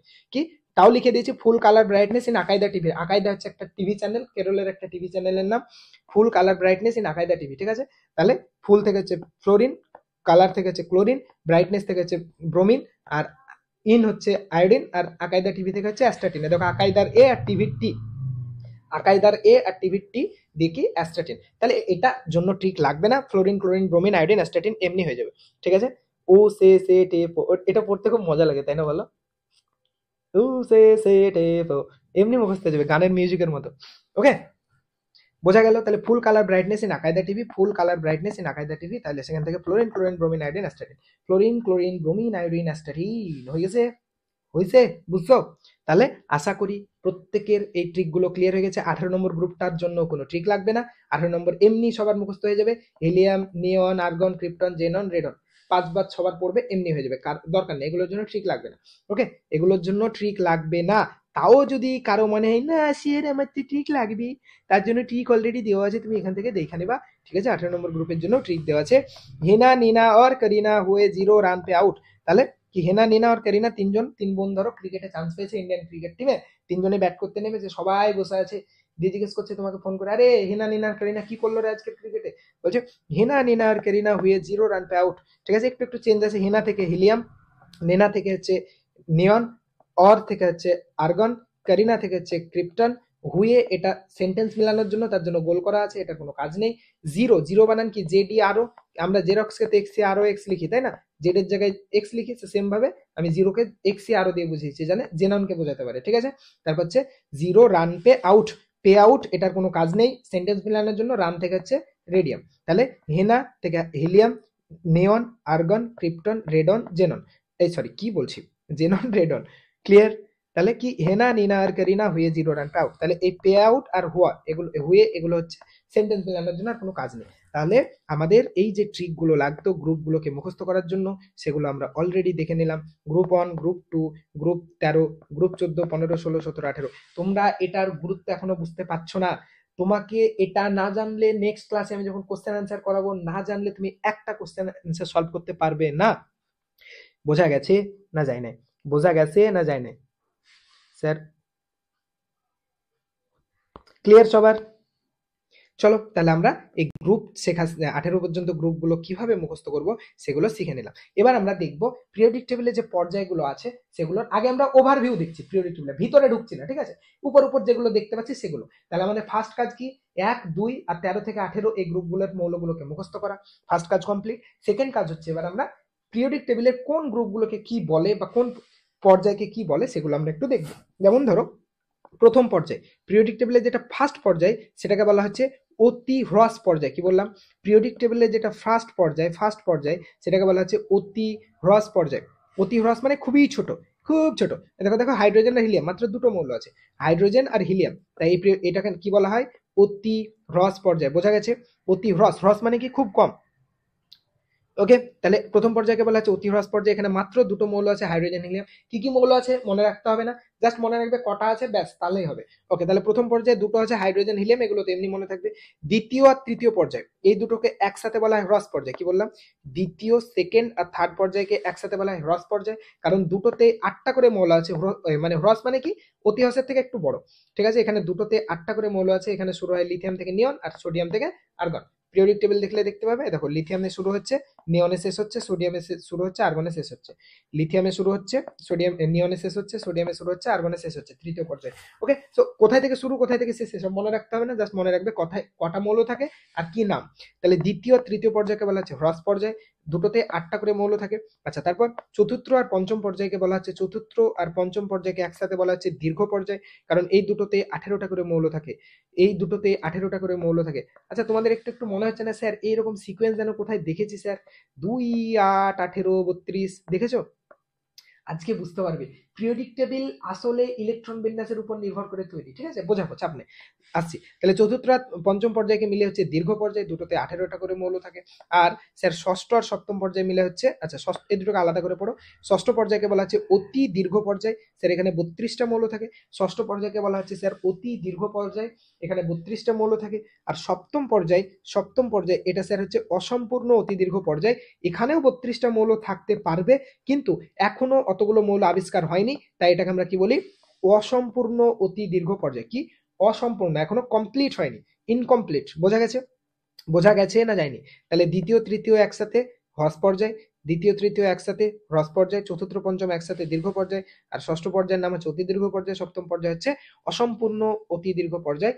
ষষ্ঠ পর্যায়ে কটা মৌল থাকতে পারে? 32টা। ওকে, আর এগুলো দেখো ইলেকট্রন বিন্যাস না, আমি কি বলেছিলাম ফার্স্ট কক্ষে 2টো ইলেকট্রন থাকতে পারে, সেকেন্ড কক্ষে 8টা ইলেকট্রন থাকতে পারে, থার্ড কক্ষে 18টা থাকতে পারে, ফোর্থ কক্ষে 32টা থাকতে পারে। অনেকটা এইরকম মনে হচ্ছে না? ওকে, আসবো ক্লিয়ার হবে, চাপ নেই। কেন এই জিনিসগুলো? ওকে চলো, আমি জানি তো শ্রাবণী, আমি জানি তোমরা কি জিজ্ঞেস করবে, আমি জানি, এতদিন ধরে পড়াচ্ছি এমনি এমনি। সো আমি আগে থেকে বলে দেবো, ভয় নেই, অনেক কিছু আগে থেকে বলে দেবো, তোমরা যা ভাববে সেগুলো অনেক আগে থেকেই বলে দেবো। ওকে রাইট, চলো এবার যেটা আমরা বলছিলাম সেটা হচ্ছে, সেটা হচ্ছে আমরা একটু একটু কি ব্লক ডিভিশন পড়বো, যাতে করে আমরা এই জিনিসগুলো বুঝতে পারি, পিরিয়ডিক টেবিলটাকে ভালো করে স্টাডি করতে পারি, একদম জলের মতো যেন আমাদের পিরিয়ডিক টেবিলটা আমাদের সামনে হয়ে যায়, এগুলোর এক্সপ্লেনেশন বুঝতে পারি যে কেন এইভাবে হঠাৎ করে বেরেলি আমার বোরনকে এত দূরে পাঠিয়ে দিল, কেন স্যার এরা কি একে অপরের সাথে ভালোবাসা ছিল যে বাবা মায়েদেরকে একে অপরের থেকে দূরে পাঠিয়ে দিল, সেগুলো আমরা দেখবো, ঠিক আছে। তার জন্য আমাদেরকে আগে বুঝতে হবে ব্লক ডিভিশন অফ এলিমেন্ট কি। ব্লক ডিভিশন অফ এলিমেন্ট দারুণ জিনিস, যার জন্য আমি তোমাদেরকে ইলেকট্রন বিন্যাস শিখিয়েছিলাম, ব্লক ডিভিশন। ওকে চলো তাহলে আমরা একটু দেখি যে পিরিয়ডিক টেবিলে ব্লক কি জিনিস। দেখো, পিরিয়ডিক টেবিলের মৌলগুলোকে 4টে ব্লকে ভাগ করা হয়। কি বললাম? পিরিয়ডিক টেবিলের মৌলগুলোকে 4টে ব্লকে ভাগ করা হয়েছে, এস, পি, ডি আর এফ। কটা ব্লকে? 4টে ব্লকে। কি কি নাম? এস ব্লকের মৌল, পি ব্লক মৌল, ডি ব্লক মৌল, এফ ব্লক মৌল। তাহলে পিরিয়ডিক টেবিলে যতগুলো মৌল আছে টোটাল 118টা, আপাতত। সেই 118টা মৌলকে আমরা 4টে ব্লকে ভাগ করেছি। যেমন ভাবে আমার বাড়ি হচ্ছে বহরমপুর ব্লকে, কারো বাড়ি ধরো, তোমাদের ব্লকের নাম তো জানোই, আমাদের কি করা হয়েছে, কয়েকটা গ্রাম মিলিয়ে একটা ব্লক তৈরি করা হয়েছে, সেরকম কিছু শ্রেণী মিলিয়ে বা কিছু মৌল মিলিয়ে একটা করে পিরিয়ডিক টেবিলের ব্লক করা হয়েছে। সেই ব্লকগুলোর নাম কি? সেটা হচ্ছে এস, পি, ডি, এফ, যেটা হচ্ছে তোমাদের অলরেডি জানা নাম, সেই নাম অনুসারেই ব্লকগুলোকে ভাগ করা হয়েছে। আচ্ছা, এবার আমরা ডিটেলসে দেখব যে কোন ব্লকে, মানে কোন মৌলকে কোন ব্লকের মৌল বলা হবে, কোন মৌলটাকে কোন ব্লকে ফেলা হবে, কি করে জানবো স্যার, সেটা আমরা এখন দেখবো। ওকে চলো, প্রথম আমি লিখে দিই, ছোট্ট করে আগে লিখে দিই, তারপর বলছি। যেমন এক থেকে 2 নম্বর গ্রুপের মৌলগুলোকে বলা হয় এস ব্লকের মৌল। 1 থেকে 2 নম্বর ব্লকের মৌলগুলোকে বলা হয়, 1 থেকে 2 বলবো না, এইভাবে লিখে দাও। এস ব্লকের মৌল কারা? 1 ও 2 নং শ্রেণীর মৌল, ঠিক আছে। 1 নম্বর আর 2 নম্বর শ্রেণীর মৌলগুলোকে বলা হচ্ছে এস ব্লক মৌল, ঠিক আছে। পি ব্লক মৌল কারা? 13 নম্বর শ্রেণী থেকে 18 নম্বর শ্রেণী পর্যন্ত মৌলগুলোকে, 13 নম্বর শ্রেণী থেকে 18 নম্বর শ্রেণীর মৌলগুলোকে বলা হচ্ছে পি ব্লক মৌল। আচ্ছা, ডি ব্লক মৌল কারা? ডি ব্লক হচ্ছে 12 নম্বর শ্রেণী থেকে, সরি 12 কেন লিখছি, 3 নম্বর শ্রেণী থেকে 12 নম্বর শ্রেণী পর্যন্ত মৌলগুলোকে বলা হচ্ছে ডি ব্লক মৌল। ওকে, আর এফ ব্লক মৌল কারা? এফ ব্লক হচ্ছে নিচের দুটি সারি, কি বোঝাচ্ছি একদম জলের মতো ক্লিয়ার করবো, ভয় নেই, নিচের দুটি সারি। ওকে, নিচের দুটি সারি বানান, সরি, নিচের দুটি সারি। তাহলে এস ব্লকের মৌল কোন কোনগুলো? 1 নম্বর গ্রুপ আর 2 নম্বর গ্রুপের মৌলগুলোকে বলা হচ্ছে এস ব্লকের মৌল। 13 থেকে 18 যতগুলো মৌল আছে সবাইকে বলা হচ্ছে পি ব্লকের মৌল। 3 থেকে 12 সবাইকে বলা হচ্ছে ডি ব্লকের মৌল। আর এফ ব্লক মৌল কি? নিচের সারি। নিচের সারিটা একটু বলে দিই, নিচের সারি মানে হচ্ছে কিছুই না, এই যে নিচে দেখো পিরিয়ডিক টেবিলের নিচে কিছু মৌলকে আলাদা করে রাখা আছে, এদের হিস্ট্রি আমরা পড়ছি, এক্ষুনি পড়বো। এই ব্লকের মৌলগুলোকে বলা হচ্ছে এফ ব্লকের মৌল। ওকে চলো, নিচের সারি মানে বোঝা গেছে, নিচের সারি মানে বুঝেছো। এবার আমরা এক এক করে দেখবো ডিটেলসে, কেন কাকে এস ব্লক, কাকে পি ব্লক, কাকে ডি ব্লক, আমরা এগুলো বলছি। ওকে চলো, সেগুলো আমরা দেখবো। ওকে, প্রথম কথা দেখো, এক্সাম্পল দেখলে তুমি বুঝতে পারবে। সোডিয়াম কতগুলো ইলেকট্রন আছে? তুমি বলবে স্যার 11টা। এর ইলেকট্রন বিন্যাস করো। ইলেকট্রন বিন্যাস করলে কি হয় sir? 1s2, 2s2, 2p6 3s1, সোডিয়ামের কত 3s1। আচ্ছা তাহলে আমাকে বলো লাস্ট মৌলটা, এই লাস্ট ইলেকট্রনটা সোডিয়ামের লাস্ট ইলেকট্রনটা কোন উপকক্ষে ঢুকেছে? তুমি বলবে স্যার এস, তার মানে এটা কি কি গ্রুপের মৌল, কোন ব্লকের মৌল? S block. কোন ব্লকের মৌল? S block. তার মানে as simple as that last মৌলটা যে গ্রুপে ঢুকবে সেই মৌল হচ্ছে সেই গ্রুপ সেই ব্লকের মৌল, সেই মৌলটা হচ্ছে লাস্ট ইলেকট্রনটা যে উপকক্ষে ঢুকবে সেই উপকক্ষ অনুসারেই তার নাম হবে। তাই এটা যেহেতু লাস্ট ইলেকট্রনটা এস উপকক্ষে ঢুকেছে তাই এটা কি ব্লকের মৌল? S block element. বোঝা গেল?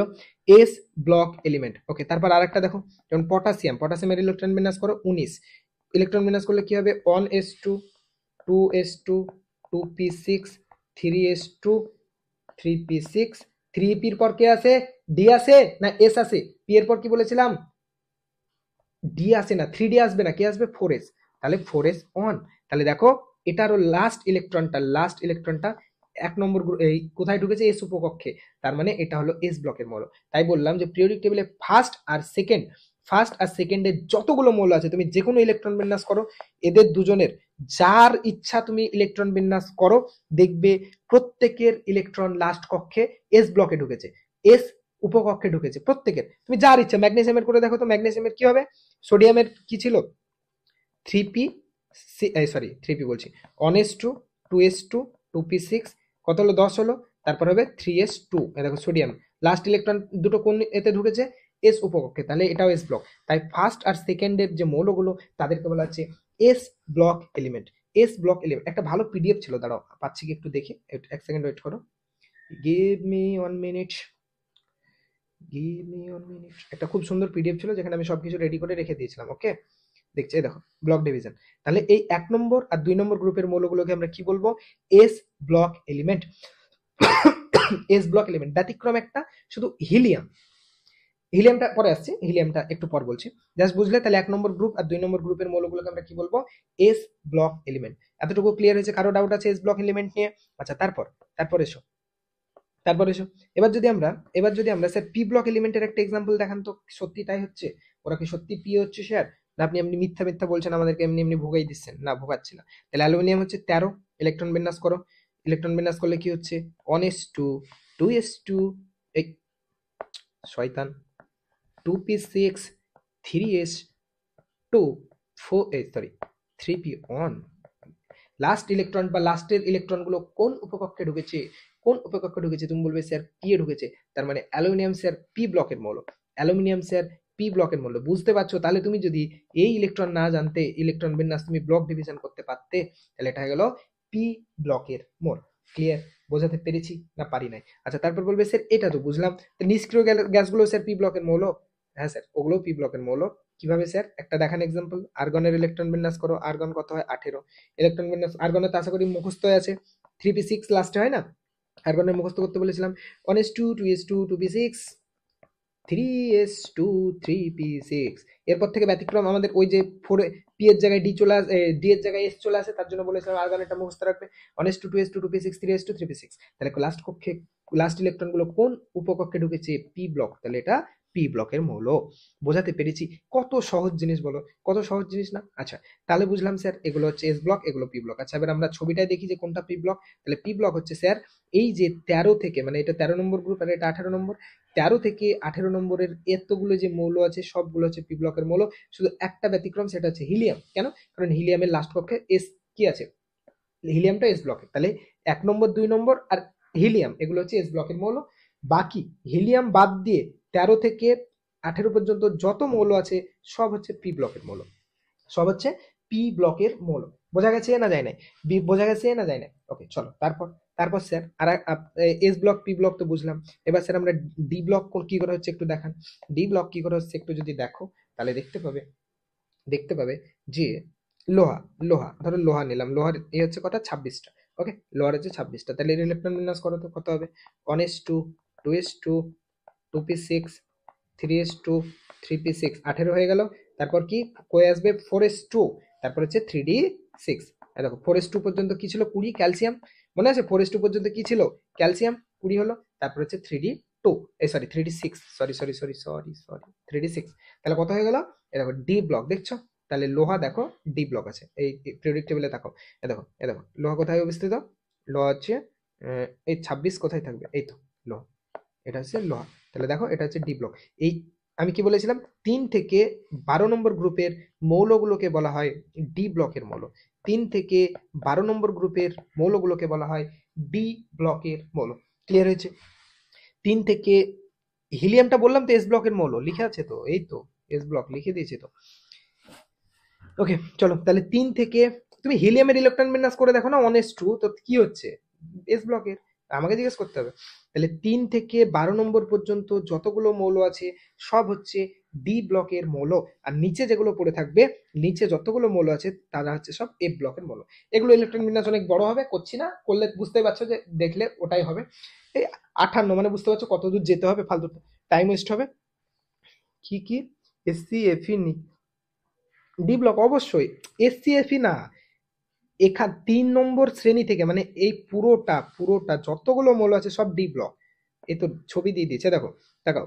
এখান থেকে এতটা যতটা আছে সব এস ব্লক, এখান থেকে এতটা যতগুলো আছে সব পি ব্লক, এখান থেকে এতটা যতগুলো মৌল আছে সব ডি ব্লক, আর এখান থেকে এতটা যতগুলো মৌল আছে সব এফ ব্লক। বোঝা গেছে? ব্লক ডিভিশন ক্লিয়ার, একদম জলের মতো। তাহলে 1-2 হচ্ছে এস ব্লক, 3 থেকে 12 হচ্ছে ডি ব্লক, আর 13 থেকে 18 হচ্ছে পি ব্লক, আর নিচে যে মৌলগুলোকে রাখা আছে ডি ব্লক। এখন তোমাদের মধ্যে একটা বিগেস্ট কোশ্চেন, সেটা হচ্ছে স্যার নিচের মৌলগুলোকে এভাবে ঝুলিয়ে দেওয়া হয়েছে কেন স্যার? ওর গার্লফ্রেন্ডকে ওকে ছেড়ে দিয়ে ঝুলিয়ে দিয়ে চলে গেছিল স্যার, না ওদেরকে নিচে কেন রাখা হয়েছে? সেগুলো আসবো, বোঝাবো, ঠিক আছে? খুব ইন্টারেস্টিং জিনিস, পিরিয়ডিক টেবিল খুব মজার জিনিস, ঠিক আছে? দেখো ওকে ক্লিয়ার হয়েছে? তাহলে আশা করি এতটুকু সবাই বুঝে নিয়েছো, তাই তো? ভালো কথা। তাহলে ব্লক ডিভিশন আমরা বুঝে নিলাম যে কারা এস ব্লকের মূল, কারা পি ব্লকের, কারা ডি ব্লকের, কারা এফ ব্লকের। এবার আমাদের এই পিরিয়ডিক টেবিলটা এক্সপ্লেন করতে সুবিধা হবে। কেন স্যার বেরিলিয়াম বোরনকে ছাড়া পাইলি গেল? কেন স্যার ম্যাগনেসিয়াম অ্যালুমিনিয়ামকে ছাড়া পাইলি গেল? কেন স্যার ক্যালসিয়াম থেকে গ্যালিয়াম আলাদা হয়ে গেল? কেন স্যার স্ট্রানসিয়াম থেকে ইন্ডিয়াম আলাদা হয়ে গেল? এরা স্যার সব পাশাপাশি ছিল, হঠাৎ করে কি এমন হলো যে এরা আলাদা হয়ে গেল? আমার দিকে এবার, সরি আমার দিকে না, বোর্ডের দিকে খুব ভালো করে তাকাও, ঠিক আছে? আমরা যখন 20 পর্যন্ত মৌল পড়লাম, তুমি বলো 20 পর্যন্ত মৌলের জন্য কোন ডি ব্লকের মৌল এসছে? 20 পর্যন্ত ভাবো, ক্যালসিয়াম পর্যন্ত ভাবো, ক্যালসিয়াম পর্যন্ত ভাবো, ক্যালসিয়াম পর্যন্ত কোন মৌল এসছে যারা ডি ব্লকে ঢুকতে পারে? দেখো 1 নম্বর, 2 নম্বর, 3 নম্বর, 4 নম্বর সবাই হয় এস ব্লকের মৌল, নাহলে পি ব্লকের মৌল। 1 থেকে 20 ইমাজিন করো, 1 থেকে 20 ইমাজিন করো, 1 থেকে 20টা মৌল, এদের কারো ইলেকট্রন বিন্যাসে ডি ব্লকের মৌল এসছে, মানে লাস্ট কক্ষে লাস্ট ইলেকট্রনটা ডি ব্লকে ঢুকবে এরকম কোন মৌল? ভালো করে তাকাও। ডি ব্লক শুরু কোথায় হয়? স্ক্যান্ডিয়াম থেকে। ভালো করে ভাবো, 21 ইলেকট্রন বিন্যাস আগের ক্লাসে দেখিয়েছিলাম। স্ক্যান্ডিয়ামের ইলেকট্রন বিন্যাস যদি দেখো তাহলে কি হয়? স্ক্যান্ডিয়ামের ইলেকট্রন বিন্যাস যদি দেখো 21, কি হয়? এই 1s2, এই 3p, এতদূর পর্যন্ত তো সেম, এতদূর পর্যন্ত তো সেম, 4s2, এটা তো 20 হয়ে গেল। এখান থেকে 20 ক্যালসিয়াম, তারপর কি ছিল? 3d1, এটা ছিল স্ক্যান্ডিয়ামের ইলেকট্রন বিন্যাস। তাহলে ডি ব্লকের মৌল শুরু হচ্ছে কোথায় থেকে? 21 নম্বর মৌল থেকে। তাহলে আমরা যদি পিরিয়ডিক টেবিল তৈরি করার সময় এইটা করে দিতাম যে বেরিলিয়াম, তারপর boron, carbon, nitrogen, oxygen, fluorine, neon, এরকম ভাবে রাখতাম, ঠিক আছে? তাহলে এই মৌলগুলো যেত কোথায়? তার জন্য যেহেতু 20 পর্যন্ত কোনো ডি ব্লকের মৌল নেই, তাই এখানকার গ্যাপে ডি ব্লকের কোনো মৌলকে ঢোকানো হয়নি, এই জায়গাটা গ্যাপ রাখা হয়েছে। বোঝাতে পেরেছি না পারিনি? 20 পর্যন্ত প্রত্যেকটা, দেখো দেখো 20, 18, দেখো 20, তারপর থেকে ডি ব্লক শুরু হয়েছে, দেখো 21 থেকে ডি ব্লক, মানে এখান থেকে ডি ব্লকে মৌল ঢুকতে শুরু করেছে। এবার এবার ডি ব্লকে মৌল ঢুকছে, মানে লাস্ট মৌলগুলো। বোঝাতে পেরেছি? ক্লিয়ার হয়েছে না হয়নি? বুঝেছো তো? তার জন্য এদের মধ্যে একটা সেপারেশন চলে এসছে। সেপারেশনটা কেন এসছে? কারণ আগে ব্লক ডিভিশন জানতো না, আগে ব্লক ডিভিশন সায়েন্টিস্টরা জানতো না, তাই তারা কি করেছিল, সব মৌলগুলোকে সব মৌলগুলোকে এক জায়গায় পাশাপাশি রেখে দিয়েছিল। এই যদি এই পিরিয়ডিক টেবিলটা দেখো, এই পিরিয়ডিক টেবিলটা দেখো, দেখো দেখো hydrogen, helium, lithium, beryllium, sodium, magnesium, aluminium, silicon, phosphorus, sulphur, এগুলো ছিল পরপর। দিয়ে পটাশিয়াম, ক্যালসিয়াম, তারপর এই যে এখানে দেখো এই স্ক্যান্ডিয়াম, স্ক্যান্ডিয়াম ক্যালসিয়ামের পাশেই চলে এসেছিল, ঠিক আছে? ক্যালসিয়ামের পাশেই থাকবে, কিন্তু যেহেতু এই মৌলগুলোর মধ্যে এস আর পি ব্লকের মধ্যে আর কোনো ডি ব্লকের মৌল নেই, তাই তুমি এখানে কাকে ঢোকাবে বলো আমাকে? তুমি কাকে ঢোকাবে? তুমি যদি তুমি ভাবো আমি hydrogen, helium, lithium, beryllium, boron, carbon, nitrogen, এগুলো হচ্ছে সবাই দেখো এদের প্রত্যেকের কক্ষ দুটো। একটা মজার ফ্যাক্ট কি জানো? একটা মজার ফ্যাক্ট হচ্ছে পর্যায় সংখ্যা হচ্ছে আসলে পর্যায় সংখ্যা, ভালো করে তাকাও তো কি জিনিস, কে আমাকে বলতে পারবে যে একটা মৌলের পর্যায় সংখ্যাটা আসলে কি বোঝাচ্ছে? কোন মৌলের পর্যায় সংখ্যাটা আসলে কি বোঝাচ্ছে? কে বলতে পারবে? কোন মৌলের পর্যায় সংখ্যা আসলে কি বোঝাচ্ছে? ধরো কারো পর্যায় সংখ্যা 6, কারো 7, এটার মানেটা কি আসলে? আমাকে কে বলতে পারবে যে কোন মৌলের পর্যায় সংখ্যা আসলে কি বোঝায়? শ্রেণী তো ধর্ম বোঝায়। হ্যাঁ স্যার, ভালো কথা, শ্রেণী তো ধর্ম বোঝায়। পর্যায়টা কি বোঝায়? মাই কোশ্চেন ইজ, পর্যায় কি বোঝায়? কে বলতে পারবে? এনিওয়ান? ভাবো, 1 মিনিট ভাবো, কি বোঝাচ্ছে? ইমাজিন করো, হাইড্রোজেনের পর্যায় 1 আর লিথিয়ামের পর্যায় 2 কেন হলো? কি পার্থক্য এর দুটোর মধ্যে? হাইড্রোজেনের পর্যায় সংখ্যা 1, লিথিয়ামের পর্যায় সংখ্যা 2, সোডিয়ামের পর্যায় সংখ্যা 3 কেন হয়?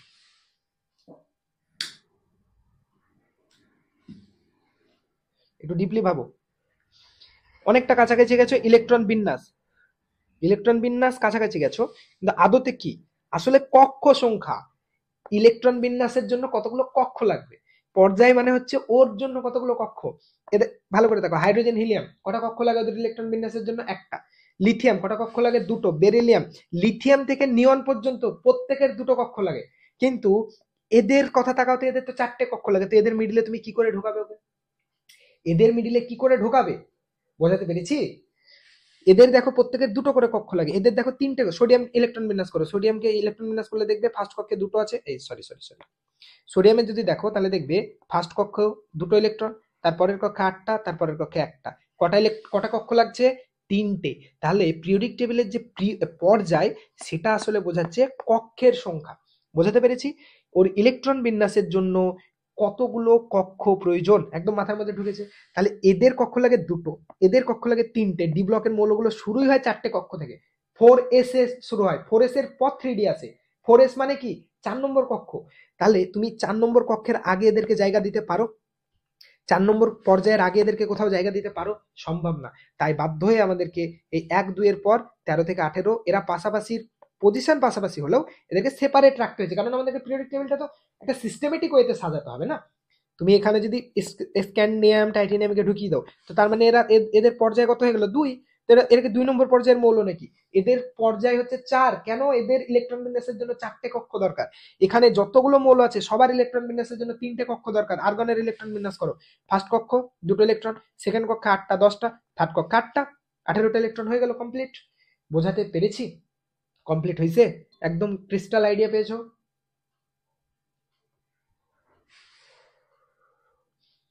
সেম 4 নম্বর কক্ষে যতগুলো মৌল আছে, এই 4 নম্বর পর্যায়ে সবার ইলেকট্রন বিন্যাসের জন্য 4টে করে কক্ষ লাগে। ক্যালসিয়ামের করে দেখো, প্রথম কক্ষে দুটো, তারপরের কক্ষে 8টা, তারপরের কক্ষে 8টা, তারপরের কক্ষে দুটো।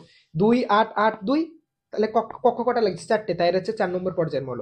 5 নম্বর কক্ষ, সবার 5টা কক্ষ লাগবে, 5টা কক্ষ 5 নম্বর পর্যায়ের। 6 নম্বর কক্ষের সবার 6টা কক্ষ লাগবে। 7 নম্বর কক্ষের ইলেকট্রন বিন্যাসের জন্য 7টা কক্ষ লাগবে। আর 7টা কক্ষ দিয়েই 118টা ইলেকট্রনকে সাজানো সম্ভব হয়ে যায়। তাই এর থেকে বেশি আমাদের কক্ষে এখনো পর্যন্ত দরকার পড়ে নাই। বুঝেছো? দারুণ না? দেখছো, পিরিয়ডিক টেবিলের সাথে ইলেকট্রন বিন্যাস ডিরেক্টলি জড়িত। তার জন্য আমি ইলেকট্রন বিন্যাস এত ভালো করে শেখালাম। ওকে, তার জন্য আমি ইলেকট্রন বিন্যাস এত ভালো করে শিখলাম। তাহলে ব্লক ডিভিশন নিয়ে আশা করি কারো কোনো রকম প্রবলেম নেই।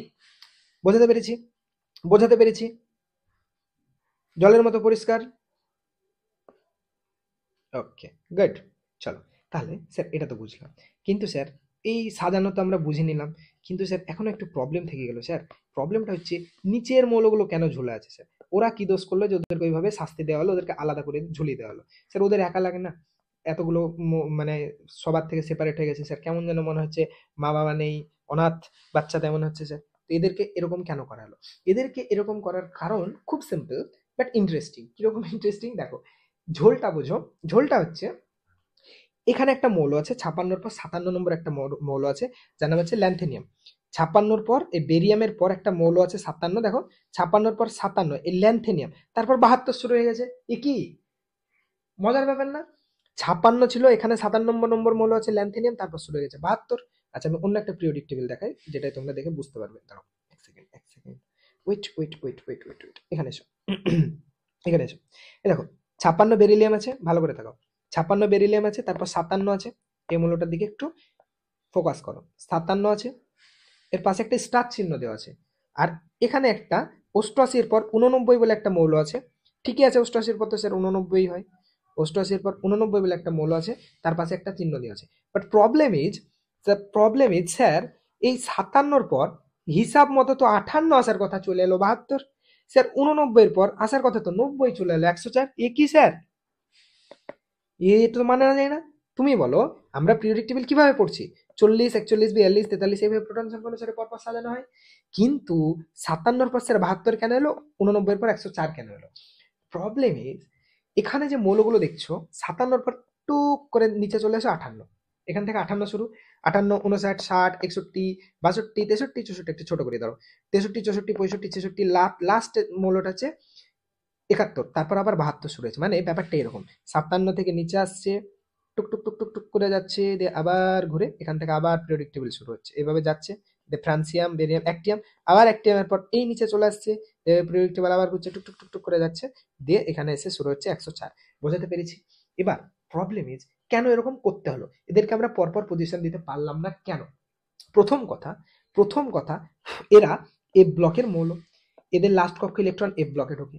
তো এখানে যদি আমি পরপর রাখতাম, তাহলে তারা ডি ব্লকের মধ্যে ঢুকে যেত, সমস্যা হয়ে যেত। দেখো, এখানে একটা ডি ব্লকের মৌল, এখানে একটা ডি ব্লকের মৌল, তার মিডিলে এতগুলো এফ ব্লকের মৌল, এ কি ঝামেলা স্যার? এখানে একটা এফ ব্লকের মৌল ডি ব্লক, এখানে একটা ডি ব্লক, তার মিডিলে স্যার এতগুলো, এখানে জায়গা কোথায় দিতে বলো? কি করতে তুমি? আবার এরকম করতে, এখানে যেমন সেপারেট করেছি, মিডিল থেকে এতটা জায়গা রেখে আবার তারপর স্যার হাফ মিয়াম শুরু হতো, 72 শুরু হতো, সম্ভব না এইভাবে। তাই কি করা হলো, যেহেতু এই প্রবলেমটা সব এফ ব্লকের মূল, তাই এদেরকে আলাদা জায়গা দিতেই হবে, কিছু করার নেই। আচ্ছা, এটা তো 1 নম্বর, এটা মেন রিজন না। তাহলে মেন রিজন কি স্যার? মেন রিজন হচ্ছে এখানকার যতগুলো মৌল এই 57 থেকে 71 পর্যন্ত সব মৌলগুলো ধর্ম সেম, প্রত্যেকের পর্যায় সংখ্যা হচ্ছে 6, প্রত্যেকের ধর্ম সেম, মানে এরা প্রত্যেকেই হচ্ছে 3 নম্বর শ্রেণীর মৌল, এরা প্রত্যেকেই 3 নম্বর শ্রেণীর মৌল। এবার এতগুলো মৌলকে তুমি একটা শ্রেণীতে কি করে আটাবে বলো? এটা মাত্র একটা শ্রেণী, এর মধ্যে একটা মৌল থাকতে পারে, কিন্তু এতগুলো মৌল প্রত্যেকের ধর্ম সেম, এরা সবাই 3 নম্বর শ্রেণীর মৌল। তাহলে এতগুলো মৌলের পজিশন তুমি কিভাবে দেবে আমাকে বলো? তাই সেই প্রবলেমটা সলভ করতে না পারি কি করা হলো, যে এই এখানে পর পর এতগুলো মৌলকে একসাথে রেখে দিল। তার মানেটা কি জানো? তার মানে হচ্ছে এই ল্যান্থেনাইট যে মৌল, এদেরকে ল্যান্থেনাইটস বলে, আজকে পড়বো ক্লাসে। এই মৌলগুলোর প্রত্যেকের পর্যায় সংখ্যা হচ্ছে 6, পর্যায় সংখ্যা হচ্ছে 6, শ্রেণী সংখ্যা হচ্ছে 3, প্রত্যেকের পর্যায় সংখ্যা 6। এ দেখো, দেখো ভালো করে তাকাও, এরও পর্যায় সংখ্যা 6, প্রত্যেকের পর্যায় সংখ্যা 6, কেন? কারণ এরা 6 নম্বর পর্যায়ের পর শুরু হয়েছে, তাই না? 6 নম্বর পর্যায়ের মৌল, ওকে। কিন্তু প্রত্যেকের শ্রেণী সংখ্যা হচ্ছে 3, এটা হচ্ছে দারুণ ব্যাপার। একটা শ্রেণীতে এতগুলো মৌল, আর কোথাও এই দুটো ক্ষেত্রেই শুধু হয় যে শ্রেণী সংখ্যা হচ্ছে 3, এরও শ্রেণী সংখ্যা 3, এরও শ্রেণী সংখ্যা 3, এরও 3, এরও 3, আর কোন এইভাবে সম্ভব? এখানে অন্য কোনো, দেখো একটাই 3, একটাই মৌল আছে, এই পর্যায়ে একটা মৌল 3 আছে, এই পর্যায়ে একটা মৌল 3 আছে, কিন্তু এই দুটোর ক্ষেত্রে এই পর্যায়ে একটা মৌল না, কতগুলো? এখান থেকে এতটা টোটাল গুণে দেখো তো কটা আছে, 1, 2, 3, 4, 5, 6, 7, 8, 9, 10, 11, 12, 13, 14, 15, 16টা হবে না, মানে একটু এগুলো আছে। টোটাল কটা? এখান থেকে এই এল এ থেকে 57 থেকে 71 পর্যন্ত মৌলগুলো টোটাল কি, সবাই হচ্ছে 3 নম্বর শ্রেণীর মৌল। তাহলে এই কোশ্চেনটা ভীষণ ভীষণ ইম্পর্টেন্ট, যে ল্যান্থেনাইটস মৌলগুলোর শ্রেণী সংখ্যা কত? পর্যায় সংখ্যা 6, শ্রেণী সংখ্যা 3। আবার পরেরটা এসো, পরের যে মৌল এই অ্যাক্টিনিয়াম থেকে পরের লরেন্সিয়াম 103, অ্যাক্টিনিয়াম থেকে লরেন্সিয়াম পর্যন্ত মৌলগুলোকে বলা হয় কি? অ্যাক্টিনাইডস। এর নাম অনুসারে অ্যাক্টিনাইডস মানে অ্যাক্টিনিয়ামের ধর্মের মতো ধর্ম। এই ল্যান্থেনাইডস কেন? ল্যান্থেনিয়ামের মতো ধর্ম, তাই। তাহলে এই 89 থেকে 103 পর্যন্ত এই যে মৌলগুলো লরেন্সিয়াম পর্যন্ত, সেই মৌলগুলোকে বলা হয় অ্যাক্টিনাইডস। এদের এদের এদের পর্যায় সংখ্যা হচ্ছে 7, কিন্তু এদেরও শ্রেণী সংখ্যা 3, এদের পর্যায় সংখ্যা 7, পরের পর্যায়ের এদের পর্যায় সংখ্যা 7, কিন্তু শ্রেণী হচ্ছে কত? শ্রেণী হচ্ছে 3, মনে থাকবে। তাহলে ল্যান্থেনাইটস গুলোর পর্যায় সংখ্যা 6, শ্রেণী সংখ্যা 3, অ্যাক্টিনাইটস গুলোর পর্যায় সংখ্যা 7, শ্রেণী সংখ্যা 3, পর্যায় সংখ্যা 7, শ্রেণী সংখ্যা 3। ক্লিয়ার হয়েছে না হয় না? प्यार तूने क्या किया जाने বুঝেছো না বুঝো নাই? সব পুরো পিরিয়ডিক টেবিল সাজানো বোঝা গেল। এবার মনে হচ্ছে না রে স্যার এটা আমরাই সাজাতে পারবো স্যার, মৌলগুলোর নাম জানলে। লজিক তো স্যার বুঝে নিলাম, এবার মৌলগুলোর নাম জানলে আমরাই সাজিয়ে দেবো স্যার। ব্যাপার হলো স্যার বাচ্চাদের জিনিস এসব। বোঝা গেছে? তাহলে এদেরকে বলা হচ্ছে ব্লকের মৌল। এরা প্রত্যেকে সেম শ্রেণীর মৌল, এই শ্রেণীটা সবাই সেম শ্রেণী, এরাও সবাই সেম শ্রেণী। ঠিক আছে? এই ল্যান্থেনিয়ামের থেকে দেখো কিরকম ভাবে শুরু হচ্ছে, দেখো 56, 57, 58, 58 থেকে যাচ্ছে যেতে যেতে 71, 71-এর পর আবার টুকুস করে ঘুরে 72, আবার টেবিল নর্মাল যেমন চলছে সেই রকমই চললো। আস্তে আস্তে আস্তে 87, 88, 89 এসে আবার সেম প্রবলেম, একই পর্যায়ে অনেকগুলো মৌল চলে আসছে। একই শ্রেণীতে, পর্যায়ে না, একই শ্রেণীতে অনেকগুলো মৌল চলে আসছে। একই পর্যায়ে তো অনেক মৌল থাকতে পারে, কিন্তু একই শ্রেণীতে তো একটাই মৌল থাকবে। একটা পর্যায়ের একটা শ্রেণীতে একটাই মৌল থাকতে পারে, কিন্তু একটা পর্যায়ের একটা শ্রেণীতে এতগুলো মৌল চলে আসছে। সেই প্রবলেমটাকে সলভ করার জন্য অ্যাক্টিনাইড মানে 89, তারপর আবার 90 থেকে থোরিয়াম, 90 এভাবে যেতে যেতে লরেন্সিয়াম 103, তারপর আবার শুরু হলো 104 থেকে ফ্রান্সিয়াম, এই ফ্রান্সিয়াম বলছি, রাদারফোর্ডিয়াম। ঠিক আছে? এটার নাম হচ্ছে রাদারফোর্ডিয়াম। ঠিক আছে? বোঝা গেছে না বোঝা যায়নি? দারুণ, ভালো লাগলো, বুঝলে, মজা পেলে? আমার মজা দিয়ে বলে কথা। ঠিক আছে? বাকি তো তোমরা সব নিজে নিজে পেয়ে যাবে, মজাটাই পাবে না। মজাটাই নিজে নিজে পাবে না, সেটার জন্য আমি মজা দেবো তোমাদেরকে পড়িয়ে পড়িয়ে। ঠিক আছে? চলো, গুড, ভেরি গুড। তাহলে আমরা ব্লক ডিভিশন শিখে নিলাম, কেন এইভাবে এদেরকে সেপারেট রাখা হলো শিখলাম, কেন এ ব্লককে নিচের দিকে ঝুলিয়ে দেওয়া হলো সেটাও শিখলাম। ওকে, হ্যাঁ, এগুলো না না মৌল মুখস্থ করার দরকার নেই। ল্যান্থেনাইডস মৌল মনে রাখার দরকার নেই, জাস্ট মনে রাখবে ল্যান্থেনাইডস মৌলের পর্যায় সংখ্যা হচ্ছে 3, সরি পর্যায় সংখ্যা 6, শ্রেণী সংখ্যা 3, আর অ্যাক্টিনাইডস এর পর্যায় সংখ্যা হচ্ছে 7, শ্রেণী সংখ্যা 3। এরা হচ্ছে 3 নম্বর শ্রেণীর 6 নম্বর পর্যায়ের মৌল, আর অ্যাক্টিনাইডস গুলো হচ্ছে 3 নম্বর শ্রেণীর 7 নম্বর পর্যায়ের মৌল। ব্যাস, গুড। চলো, তাহলে আমরা এটা খুব সুন্দরভাবে শিখে নিলাম। এবার স্যার আমরা কি শিখবো তাহলে? স্যার কমপ্লিট না, কেবল শুরু হলো। কমপ্লিট না স্যার, কেবল শুরু হলো, পিরিয়ডিক টেবিল এখনো সব বাকি। ওকে, এবার আমরা একটা দারুণ জিনিস শিখবো, সেটা হচ্ছে আধুনিক পর্যায় সারণীতে মৌলের অবস্থান নির্ণয়। তোমাকে আমি একটা মৌল বলে দিলাম, তোমাকে আমি একটা মৌল বললাম যে বলো তো বাবু, এই যে মৌলটা, তোমাকে একটা মৌল নাম বললাম, কি বলবো, সিলিকন। এই সিলিকন মৌলটা কোন পর্যায়ের কোন শ্রেণীতে অবস্থান করে, তুমি কিভাবে বলিবে? সেটা হচ্ছে তোমার কোশ্চেন। প্রত্যেকটা মনে রাখবে স্যার এ পর্যায়ের এই শ্রেণীর, দরকার নেই। 1 থেকে 20 পর্যন্ত ট্রিক জানলে হবে, 1 থেকে 118 জানতে গেলে অনেক কিছু জানতে হবে, ব্লক ডিভিশন দিয়ে তখন করতে হবে। সো আমাদের পরীক্ষায় যেহেতু 1 থেকে 20 পড়ে, তাই আমরা 1 থেকে 20 শিখবো। যে 1 থেকে 20 পর্যন্ত যে কোনো মৌলের, 1 থেকে 20 পর্যন্ত যে কোনো মৌলের ব্লক ডিভিশন আমরা কিভাবে করব, সেটা হচ্ছে আমাদের কাজ। কি বললাম? এই সরি, ব্লক ডিভিশন বলছি, পর্যায় সারণী বের করব কিভাবে, সেটা হচ্ছে আমাদের কাজ। ক্লিয়ার? পর্যায় কত, সারণী কত, সেটা বের করে আমাদের কাজ। ওকে, চলো তাহলে প্রথম কোন একটা মৌলের পর্যায় সারণী বের করার জন্য 1 থেকে 20 জন্য, এটা কিন্তু সবার জন্য হবে না। প্রথম কাজ হচ্ছে তার ইলেকট্রন বিন্যাস করো। ফার্স্ট কাজ হচ্ছে তার ইলেকট্রন বিন্যাস করো। কোন প্রসেসে? নরমাল প্রসেসে, 2,8,8। যদি 1 থেকে 20 করছি তাহলে নরমাল প্রসেসেই করব। ঠিক আছে? বেশি ঝামেলা করার দরকার নেই। 2, শেষ কক্ষটির সংখ্যা হবে পর্যায় সংখ্যা, শেষ কক্ষটির সংখ্যা হবে পর্যায় সংখ্যা। 3, যদি যোজ্যতা কক্ষে 1 বা 2টো ইলেকট্রন থাকে তাহলে সেটাই তার শ্রেণী সংখ্যা। যদি 2 এর বেশি থাকে তাহলে যোজ্যতা কক্ষে যটা ইলেকট্রন থাকবে তার সাথে 10 যোগ করতে হবে। কিচ্ছু বুঝলে না আমি জানি, আমি এগুলো ফার্স্ট ইচ্ছা করে পড়লাম। এবার আমরা ট্রিকে আসবো, মানে আসল জিনিস আসবো, এক্সাম্পল দিয়ে পরপর বুঝবো। তাহলে আমরা একটা দেখি মৌল।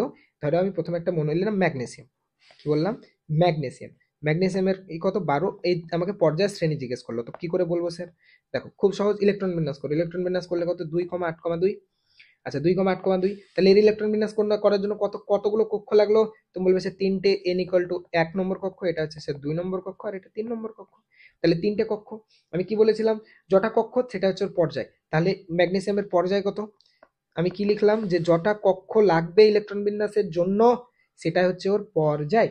তাহলে পর্যায় কত স্যার? পর্যায় হচ্ছে 3, তার মানে ম্যাগনেসিয়াম স্যার 3 নম্বর পর্যায়ের মৌল। ওকে স্যার, শ্রেণী কত? শ্রেণী কি করে বুঝবো? শ্রেণীর জন্য আমাদেরকে লাস্ট ইলেকট্রনটা দেখতে হবে। যোজ্যতা কক্ষ মানে কি বলেছিলাম? লাস্ট কক্ষের ইলেকট্রন। যোজ্যতা কক্ষের ইলেকট্রন মানে কোন ইলেকট্রন? লাস্ট কক্ষের ইলেকট্রনকে বলা হয় যোজ্যতা কক্ষের ইলেকট্রন। লাস্ট কক্ষের ইলেকট্রনকে বলা হয় যোজ্যতা কক্ষের ইলেকট্রন। তাহলে স্যার আমাদেরকে কি করতে হবে? লাস্ট কক্ষে কটা ইলেকট্রন আছে সেটা দেখতে হবে। যদি স্যার লাস্ট কক্ষের ইলেকট্রন সংখ্যা একটা বা দুটো হয়, কি বললাম? যদি স্যার লাস্ট কক্ষের ইলেকট্রন সংখ্যা এক বা দুই হয় তাহলে ওটাই স্যার তার শ্রেণী সংখ্যা। কি বললাম? যদি লাস্ট কক্ষে একটা বা দুটো ইলেকট্রন থাকে তাহলে ওটাই স্যার ওর শ্রেণী সংখ্যা। আর যদি স্যার লাস্ট কক্ষে দুইয়ের থেকে বেশি, 3, 4, 5 যাই হোক, দুইয়ের থেকে বেশি যদি ইলেকট্রন থাকে, দুইয়ের থেকে বেশি, রেসি না, দুইয়ের থেকে বেশি যদি ইলেকট্রন থাকে, তখন স্যার আমাদেরকে কি করতে হবে, যটা ইলেকট্রন আছে, যতগুলো লাস্ট কক্ষে ইলেকট্রন আছে, ধরো তিনটে আছে, তাহলে দুইয়ের থেকে বেশি ইলেকট্রন প্লাস 10 যোগ করতে হবে, তাহলে আমরা শ্রেণী সংখ্যা পেয়ে যাবো।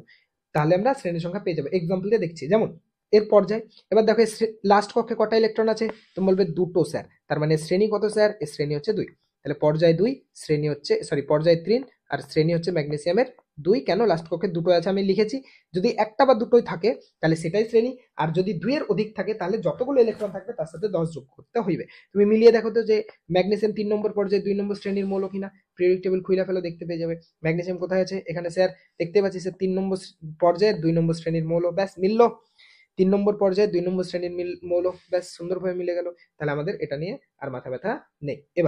এবার স্যার যদি আমাকে ক্লোরিনের জিজ্ঞেস করে যে স্যার একটু বলুন না ক্লোরিনের পর্যায় আর শ্রেণী কত, ইলেকট্রন বিন্যাস, ফার্স্ট স্টেপ কি, ইলেকট্রন বিন্যাস করো 2,8,7, 2,8,7, লাস্ট তাহলে কটা কক্ষ লেগেছে, 3টে, দেখো 1, 2, 3টে, ইলেকট্রন বিন্যাসের জন্য কটা কক্ষ লেগেছে, 3, তাহলে পর্যায় কত, পর্যায় হচ্ছে স্যার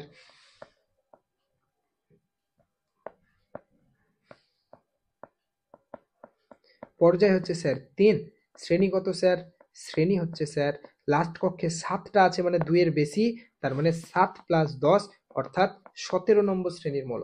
মিলিয়ে দেখো তো, পর্যায় সারণী মিলিয়ে দেখো কি হচ্ছে। ক্লোরিন কোথায় আছে, ক্লোরিন, বাবা ক্লোরিন এখানে কত নম্বর শ্রেণী, 3 নম্বর শ্রেণী, কত পর্যায়ের, পর্যায় কত, 3, শ্রেণী কত, 17। মিললো না, মিলিছে না মিলে নাই। এবার অনেকে ভাবতে পারে সেটি 10 কেন যোগ করছি, কি 10ই কেন যোগ করলাম, 11 তো যোগ করতে পারতাম, 12 তো যোগ করতে পারতাম, 10ই কেন করলাম? দেখো খুব সহজ, ঠিক কিচ্ছু না, বাচ্চাদের জিনিস। আমি কি বললাম, 2 এর থেকে বেশি, আচ্ছা 2 লাস্ট কক্ষ পর্যন্ত যদি দুটো ইলেকট্রন থাকে তাহলে কোন ব্লকের মৌল ওরা, লাস্ট কক্ষ পর্যন্ত যদি দুটো ইলেকট্রন থাকে তাহলে ওরা কোন ব্লকের মৌল, তাই বলা হবে। লাস্ট কক্ষ পর্যন্ত যদি দুটো ইলেকট্রন থাকে তাহলে এস ব্লকের মৌল, লাস্ট কক্ষে যদি একটা বা দুটো ইলেকট্রন থাকে তাহলে এস ব্লকের মৌল। দেখতে পেলে 20 পর্যন্তর জন্য, এটা কিন্তু সবার জন্য বলছি না, তুমি 20 পর্যন্ত ভাবো, লাস্ট কক্ষে যদি একটা বা দুটো ইলেকট্রন থাকে তাহলে তারা কোন ব্লকের মৌল, অবভিয়াসলি এস ব্লকের মৌল। এবার আমাকে বলো এই এস ব্লক থেকে দেখো এর লাস্ট কক্ষে দুটো ইলেকট্রন আছে, এর লাস্ট কক্ষে একটা আছে, তাই না? এস ব্লক থেকে পি ব্লকে যাইতে হইলে তোমাকে কতগুলো ঘর এক্সট্রা জাম্প করতে হচ্ছে, 1টা 2টো 3টে 4টে 5টা 6টা 7টা 8টা 9টা 10টা, তার জন্য আমাদেরকে 10 যোগ করতে হচ্ছে। আগে ছিল লাস্ট কক্ষে দুটো ইলেকট্রন, এবার যেই 3টে হয়ে গেল, 3টে তো আমাদের এই ঘরটা তো এখানে আর নেই, আমরা থেকে 10 ঘর পিছনে পাঠিয়ে দিয়েছি। মৌল তো এটা হচ্ছে, কিন্তু আমরা থেকে 10 ঘর পিছনে পাঠিয়ে দিয়েছি, 3-এর পর 10টা ঘর ঢুকাই দিয়েছি মিডিলে, তার জন্য আমাদেরকে 10 যোগ করে এদেরকে এত দূরে নিয়ে আসতে হচ্ছে, তবেই অ্যাকুরেট হবে। বোঝা গেছে না যায় নাই? এত সিম্পল অ্যাজ দ্যাট। তার জন্য 2 পর্যন্ত কোনো প্রবলেম না, 2 পর্যন্ত যেটা কক্ষ লাস্ট কক্ষের ইলেকট্রন সেটাই কি, সেটা হচ্ছে শ্রেণী সংখ্যা। কিন্তু যেই আমরা চলে যাব 3-এ 4-এ 5-এ, দেখতে পাচ্ছি 3, দেখো এর লাস্ট কক্ষে 3টে ইলেকট্রন আছে, এর লাস্ট কক্ষে 4টে, এর 5টা, তাহলে দেখতে পাচ্ছ 3-এ যেতে হলে আমাদের কি করতে হচ্ছে, 10টা ঘর জাম্প করতে হচ্ছে, তাই না? তাই 10 যোগ করে দিলে আমরা আসল পজিশনে চলে যাব। ক্লিয়ার? বোঝা গেছে? মজার দেখছো, প্রত্যেকটা জিনিসের পিছনে লজিক আছে। আমি গ্যারেন্টি তোমাকে পিরিয়ডিক টেবিল এত ভেঙে যদি আর কেউ পড়ায়, আমি পড়ানো ছেড়ে দেবো, যাও, আমি চ্যালেঞ্জ দিলাম। আমি চ্যালেঞ্জ এই কারণে দিচ্ছি না বিশাল পড়াবে এরকম কিছু বলছি না, আমি জাস্ট এটাই বলছি যে পিরিয়ডিক টেবিলের একটা ভীষণ মজা আছে, ঠিক আছে? সেই মজাটা নেওয়ার দরকার। পিরিয়ডিক টেবিল মানে এটা না, পিরিয়ডের 20টা মুখস্থ মৌল মুখস্থ রাখলাম, উপর থেকে এদিকে গেলে বাড়ে, এদিকে গেলে কমে, এদিকে গেলে, ওটা তো 1 মিনিটে হয়ে যাবে।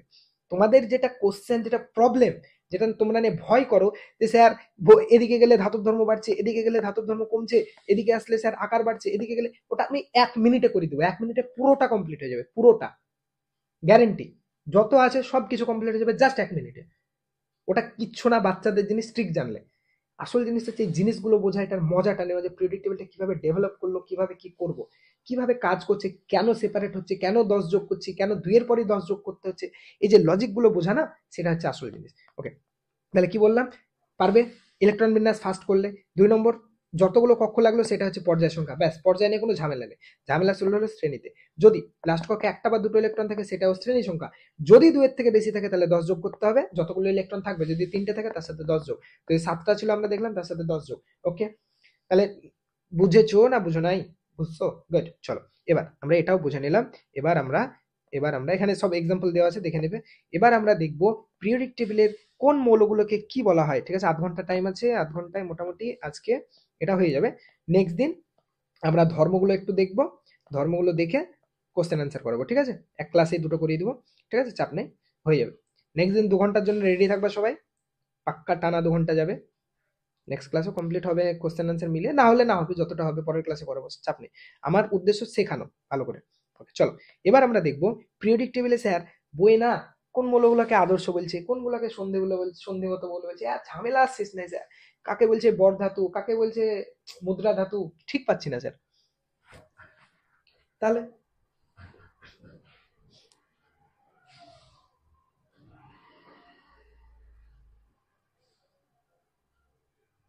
আরে আবার এই অসীমা, আমি তো বললাম এগুলো 1 থেকে 20, 20 পর্যন্ত ডি ব্লকের মৌল আছে কোনো, তাহলে ডি ব্লক আসছে কি করে? আমি তো আগেই বললাম 20-র পর যদি দেখতে চাও তাহলে তার জন্য পুরো আলাদা জিনিস, ব্লক ডিভিশন। এসপিডিএফ দিয়ে তখন করতে হবে যে এস কক্ষে কটা ইলেকট্রন আছে তার সাথে, ওইভাবে ওটা পুরো সেপারেট জিনিস, 20-র পর পুরো আলাদা। আমি জাস্ট 20 পর্যন্ত বললাম কারণ 20 পর্যন্ত ডি নেই, যেখানে ডি নেই সেখানে ঝামেলা নেই, ব্যাস, অ্যাজ সিম্পল অ্যাজ দ্যাট। বোঝা গেল? ডি নেই মানে ঝামেলা নেই, যেখানে ডি ঢুকে গেলে ঝামেলা শুরু। ডি এস এর হচ্ছে ঝামেলা তৈরি করার জন্য এসছে, ঠিক আছে?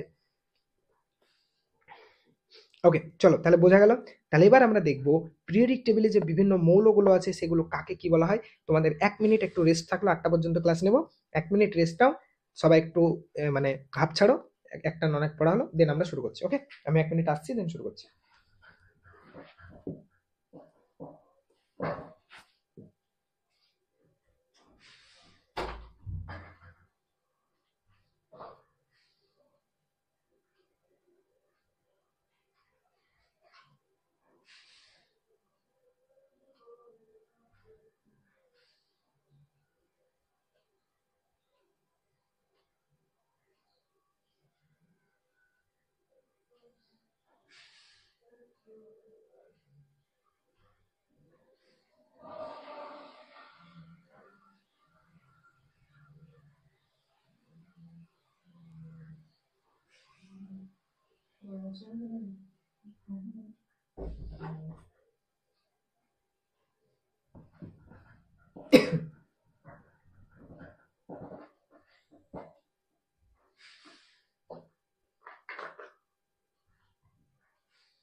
তোমরা ভেবেছিলে যে পিরিয়ডিক টেবিলের মধ্যে এত কিছু আছে,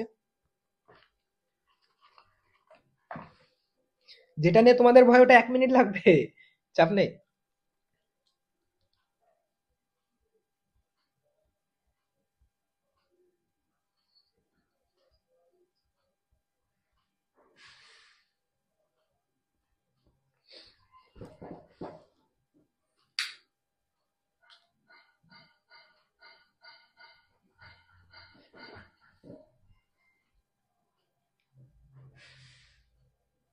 ওকে চলো, তাহলে এবার আমরা দেখব এক এক করে যে বিভিন্ন ধরনের মৌলগুলো কি রকম। আদর্শ মৌল বা রিপ্রেজেন্টেটিভ এলিমেন্ট, আদর্শ মৌল মানে এরা হচ্ছে একদম আদর্শ, ঠিক আছে, সৎ, যা যা বৈশিষ্ট্য থাকা উচিত সব আছে। ওকে, বা এদের ইংলিশ নাম কি, রিপ্রেজেন্টেটিভ এলিমেন্ট। কোন মৌলগুলোকে আমরা আদর্শ মৌল বলবো? খুব সহজ, যে সমস্ত মৌলের পরমাণুর সবচেয়ে বাইরের কক্ষ বাদে পূর্বের সব কক্ষ সর্বোচ্চ ইলেকট্রন দ্বারা ভর্তি থাকে তাকে বলা হচ্ছে আদর্শ মৌল। কি বললাম? যে সমস্ত মৌলগুলোর পরমাণুর বাইরের সব থেকে লাস্ট কক্ষের আগের যতগুলো কক্ষ আছে সবগুলো সম্পূর্ণ ইলেকট্রন দ্বারা ভর্তি, মানে যার যা ক্যাপাসিটি ততগুলো ইলেকট্রন ওর মধ্যে আছে, সেই মৌলগুলোকে বলবো আদর্শ মৌল। আগে একটা এক্সাম্পল দিচ্ছি, তারপর আমি কাদেরকে বলবো সেটা বলে দিচ্ছি। ওকে, আগে একটা এক্সাম্পল দিচ্ছি। যেমন ধরো সোডিয়াম যদি ইলেকট্রন বিন্যাস করো তাহলে কি হবে, 1s2, 2s2, 2p6, 3s 1। Last কক্ষ কোনটা? তুমি বলবে স্যার এটা হচ্ছে লাস্ট কক্ষ, এটা লাস্ট কক্ষ, একমত সবাই?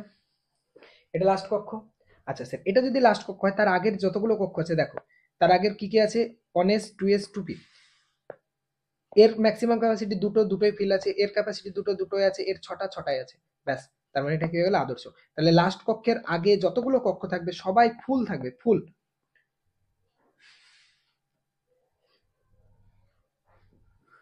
বোঝাতে পেরেছি? আদর্শ মূল্য বুঝতে পেরেছো না পারো নাই? আদর্শ মূল্য বুঝতে পেরেছো না পারো নাই? এবার তাড়াতাড়ি বইলে ফেলো। তার মানে লাস্ট কক্ষের আগের যতগুলো কক্ষ থাকবে সবাই সম্পূর্ণ ইলেকট্রন দ্বারা ভর্তি থাকবে, মানে ও যতগুলো ইলেকট্রন ক্যাপাসিটি ততগুলোই থাকবে। আচ্ছা, এটা গেল আদর্শ মৌলের ডেফিনেশন। এবার আমরা নিয়ম হচ্ছে কাদেরকে আদর্শ মৌল বলবো। আচ্ছা, আমি একটা ছকের মধ্যে পুরো জিনিসটা করে দিয়েছি, কোনো ভয় করার কিছু নেই, জাস্ট দেখবে, একবার ছক দেখে নেবে পুরো কমপ্লিট কাদেরকে কি বলে, একটা ছকে হয়ে যাবে। আদর্শ মৌল কাকে কাকে বলবো? 1 নম্বর গ্রুপের মৌল, 2 নম্বর গ্রুপের মৌল, আর 13 থেকে 17 নম্বর গ্রুপের মৌলগুলোকে বলবো আদর্শ মৌল। 13 থেকে 17 নম্বর গ্রুপের মৌলগুলোকে বলবো আদর্শ মৌল। বোঝা গেছে কাকে কাকে? তাহলে 1, 2, 13 থেকে 17 সবার করে দেখো। দেখো 13 নম্বর গ্রুপের একটা যে কোনো মৌল নাও, অ্যালুমিনিয়াম, ইলেকট্রন বিন্যাস করো, কি হবে? 1s2, 2s2, 2p6, 3s2, কত হলো 12, আর 3p1, তাই তো? ঠিক আছে, দেখো এটা লাস্ট কক্ষ 3p1, তার আগের যতগুলো ইলেকট্রন আছে সব দেখো ফুল। এর দুটো ক্যাপাসিটি দুটোই আছে, এর ছটা, ছটাই আছে, এর দুটো, দুটোই আছে, এর দুটো, দুটোই আছে। তাহলে বেসিক্যালি বলতে পারো যে এস আর পি ব্লকের মৌলগুলো হচ্ছে জেনারেলি আদর্শ মৌল, শুধু হ্যালো এটাকে বাদ দিতে পারো। ঠিক আছে, এটাকে বাদ দিতে পারো। বোঝা গেল? বোঝা গেছে না যায়নি? তাহলে এস আর পি ব্লকের মৌলগুলো হচ্ছে বেসিক্যালি আদর্শ মৌল। এস আর পি ব্লকের মৌলগুলো হচ্ছে বেসিক্যালি আদর্শ মৌল। ক্লিয়ার হয়েছে না হয়নি?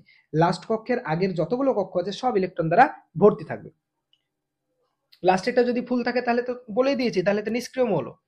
এই লাস্টেরটাও যদি ভর্তি থাকে তবে নিষ্ক্রিয় মৌল।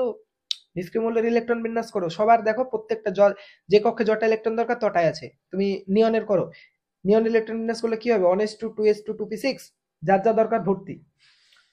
লাস্ট কক্ষ যাও যদি ইলেকট্রন দ্বারা ভর্তি থাকে তাহলে নিষ্ক্রিয় মৌল, সেটা আসছি তো পরে। তাহলে লাস্ট কক্ষের আগের সব কক্ষগুলো যদি ইলেকট্রন দ্বারা পূর্ণ থাকে আদর্শ, তাহলে বেসিক্যালি এস আর পি ব্লকের মৌল।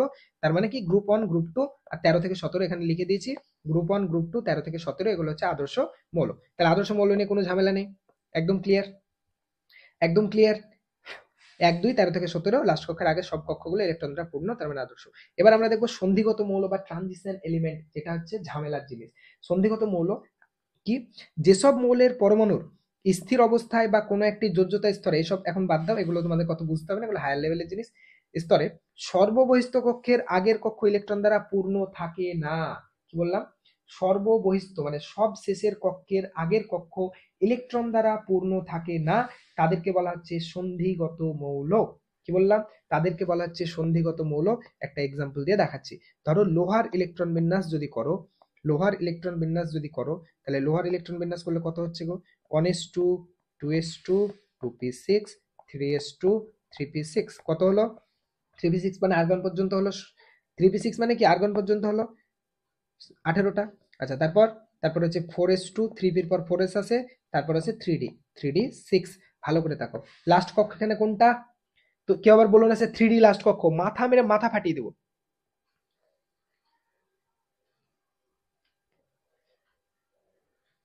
কেউ আবার বললো না স্যার 3D লাস্ট কক্ষ। আরে 3D তে লাস্টে ইলেকট্রন ঢুকছে, তার মানে ওটাকে লাস্ট কক্ষ হয়ে গেল না? লাস্ট কক্ষ তো 4s, লাস্টে কে আছে? 4s। কে কোথায় ইলেকট্রন শেষে ঢুকছে সেটা তো কক্ষের উপর, সেটার উপর তো কক্ষ লাস্ট না ফার্স্ট সেটা ডিপেন্ড করে না, তাই না? কক্ষ মানে কি? পর পর দেখতে গেলে কে শেষে আছে? কে শেষে আছে? 4s।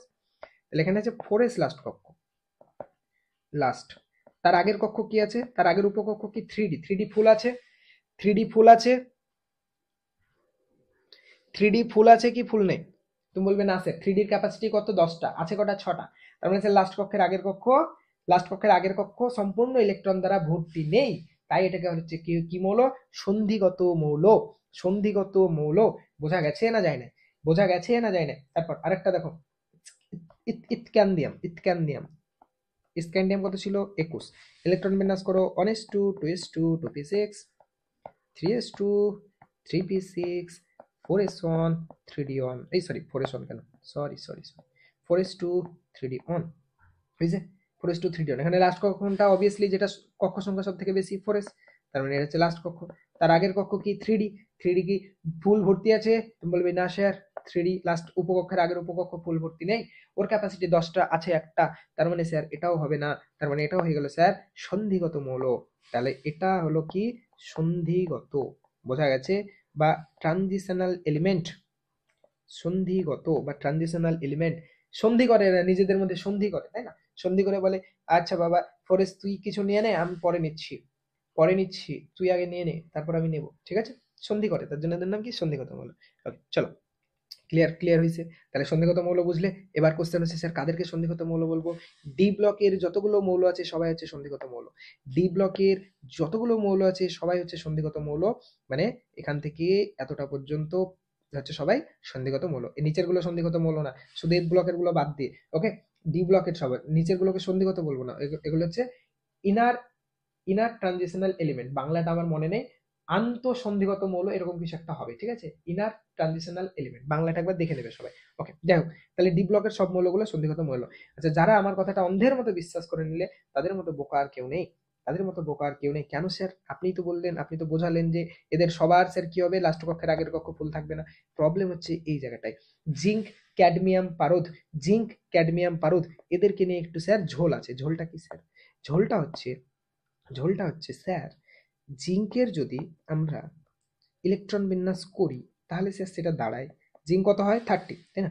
জিঙ্ক 30, তাহলে 1s2 2s2 2p6 3s2 3p6 4s2 3d10। যা স্যার, লাস্ট কক্ষ তো এটা, তার আগের কক্ষ তো ফুল আছে, তাও জিঙ্কের সন্ধিগত বলছেন কেন? দেখো, ইন রিয়ালিটি জিঙ্ক ক্যাডমিয়াম পারদকে সন্ধিগত ধরা হয় না। হায়ার ক্লাসে যদি যাও এরা হচ্ছে সন্ধিগতর ব্যতিক্রমের মধ্যে পড়ে, কিন্তু এদেরকে সন্ধিগত আবার ধরা হয়, কেউ কেউ ধরে কেউ কেউ ধরে না। কেন স্যার ধরে না? কেন স্যার ধরে না? ধরে, তার কারণ হচ্ছে এরা সন্ধিগত মৌলের বাকি যে বৈশিষ্ট্যগুলো আছে, শুধু তো একটাই বৈশিষ্ট্য না, না আরো বাকি যে বৈশিষ্ট্যগুলো আছে সব মেনে চলে, শুধু এটাই মানে না যে লাস্ট কক্ষের আগের কক্ষ ফুলফিল করে না। তাই অনেকে একে সন্ধিগত ধরে, অনেকে ধরে না। তোমাদের সিলেবাস অনুসারে একে সন্ধিগত ধরে নাও। তোমরা কি বললাম, তোমাদের সিলেবাস অনুসারে একে সন্ধিগত ধরে নাও, একটু ছাড় দাও, ওবিসি ক্যাটাগরির বা এসসি ক্যাটাগরির ভেবে একটু ছাড় দিয়ে দাও, কি আছে? জিঙ্ক ক্যাডমিয়াম পারদ, এই ধরো ওবিসি, এএসটি আর ইএসসি, এই তিনটে ভেবে ছাড় দিয়ে দাও। ওকে চলো, এদের জন্য একটু রিল্যাক্সেশন আছে। ওকে, একটা ধর্মের ব্যতিক্রম এদের মধ্যে দেখা যায়, সো কেউ ধরে কেউ ধরে না। এবার প্রবলেম হচ্ছে স্যার পরীক্ষায় যদি পড়ে আমরা কি করব? দেখো, এবার কোশ্চেন হচ্ছে পরীক্ষায় যদি পড়ে আমরা কি করব। দেখো, সাপোজ ধরো তোমাদেরকে কোশ্চেন এরকম দিল, চারটে অপশন, যে নিচের কোনটি সন্ধিগত মৌল? স্ক্যান্ডিয়াম, টাইটেনিয়াম, ভ্যানাডিয়াম আর জিঙ্ক দিল। কি জিজ্ঞেস করলো? যে নিচের কোনটি সন্ধিগত মৌল নয়। কি জিজ্ঞেস করলো? নিচের কোনটি সন্ধিগত মৌল নয়। এর মধ্যে অপশন জিঙ্ক আছে, তুমি দেখছো বাকি তিনটে 100% সন্ধিগত মৌল, স্ক্যান্ডিয়াম, টাইটেনিয়াম, ভ্যানাডিয়াম, জানো এরা 100% সন্ধিগত মৌল। বোঝা গেল? বোঝা গেল কি বললাম? যে স্ক্যান্ডিয়াম, টাইটেনিয়াম, ভ্যানাডিয়াম এরা 100% সন্ধিগত মৌল, তার মানে এটা অ্যান্সার হবে। তখন তোমরা একে সন্ধিগত হিসাবে কনসিডার করবে না, অপশন দেখে কনসিডার করবে। তারপর যদি ধরো এরকম অপশন থাকলো সোডিয়াম, ম্যাগনেসিয়াম, কার্বন, জিঙ্ক, নিচের কোনটি সন্ধিগত মৌল? তুমি জানো যে এই তিনটে সন্ধিগত মৌল না, এরা আদর্শ মৌল, তাহলে পড়ে থাকলো জিঙ্ক, তার মানে জিঙ্ককে তখন সন্ধিগত হিসাবে কনসিডার করবে। বোঝাতে পেরেছি না পারি নাই? বোঝাতে পেরেছি না পারি নাই? বুঝেছো? তাহলে এরকম অপশন দেখে অ্যান্সার করতে হবে। কেউ একে সন্ধিগত ধরে কেউ ধরে না, ওটা ডিপেন্ড করছে। সো আমরা কি করব, পরীক্ষায় কেমন অপশন দিচ্ছে তার উপর বেস করে, যদি কোনটা সন্ধিগত মৌল জিজ্ঞেস করে এমন অপশন দেয় যে বাকি তিনটে সন্ধিগত মৌল না, শুধু জিঙ্ক ছাড়া কেউ নেই, জিঙ্ক ছাড়া আর কেউ ওখানে সন্ধিগত নেই, তখন আমাদেরকে জিঙ্ক অ্যান্সার করতে হবে। এবার ধরো এরকম একটা অপশন থাকলো সোডিয়াম, নিচের কোনটি সন্ধিগত মৌল? সোডিয়াম, ম্যাগনেসিয়াম, লোহা, জিঙ্ক, তখন অ্যান্সার করবে কি? তুমি বলবে স্যার জিঙ্ককে তো ধরতেও পারি নাও ধরতে পারি, কিন্তু লোহা তো স্যার 100% সন্ধিগত, তার মানে স্যার এখানে অ্যান্সার হবে লোহা। এখানে অ্যান্সার হবে লোহা। 3 রকম কনসিডার মানে সিচুয়েশনই বলে দিলাম।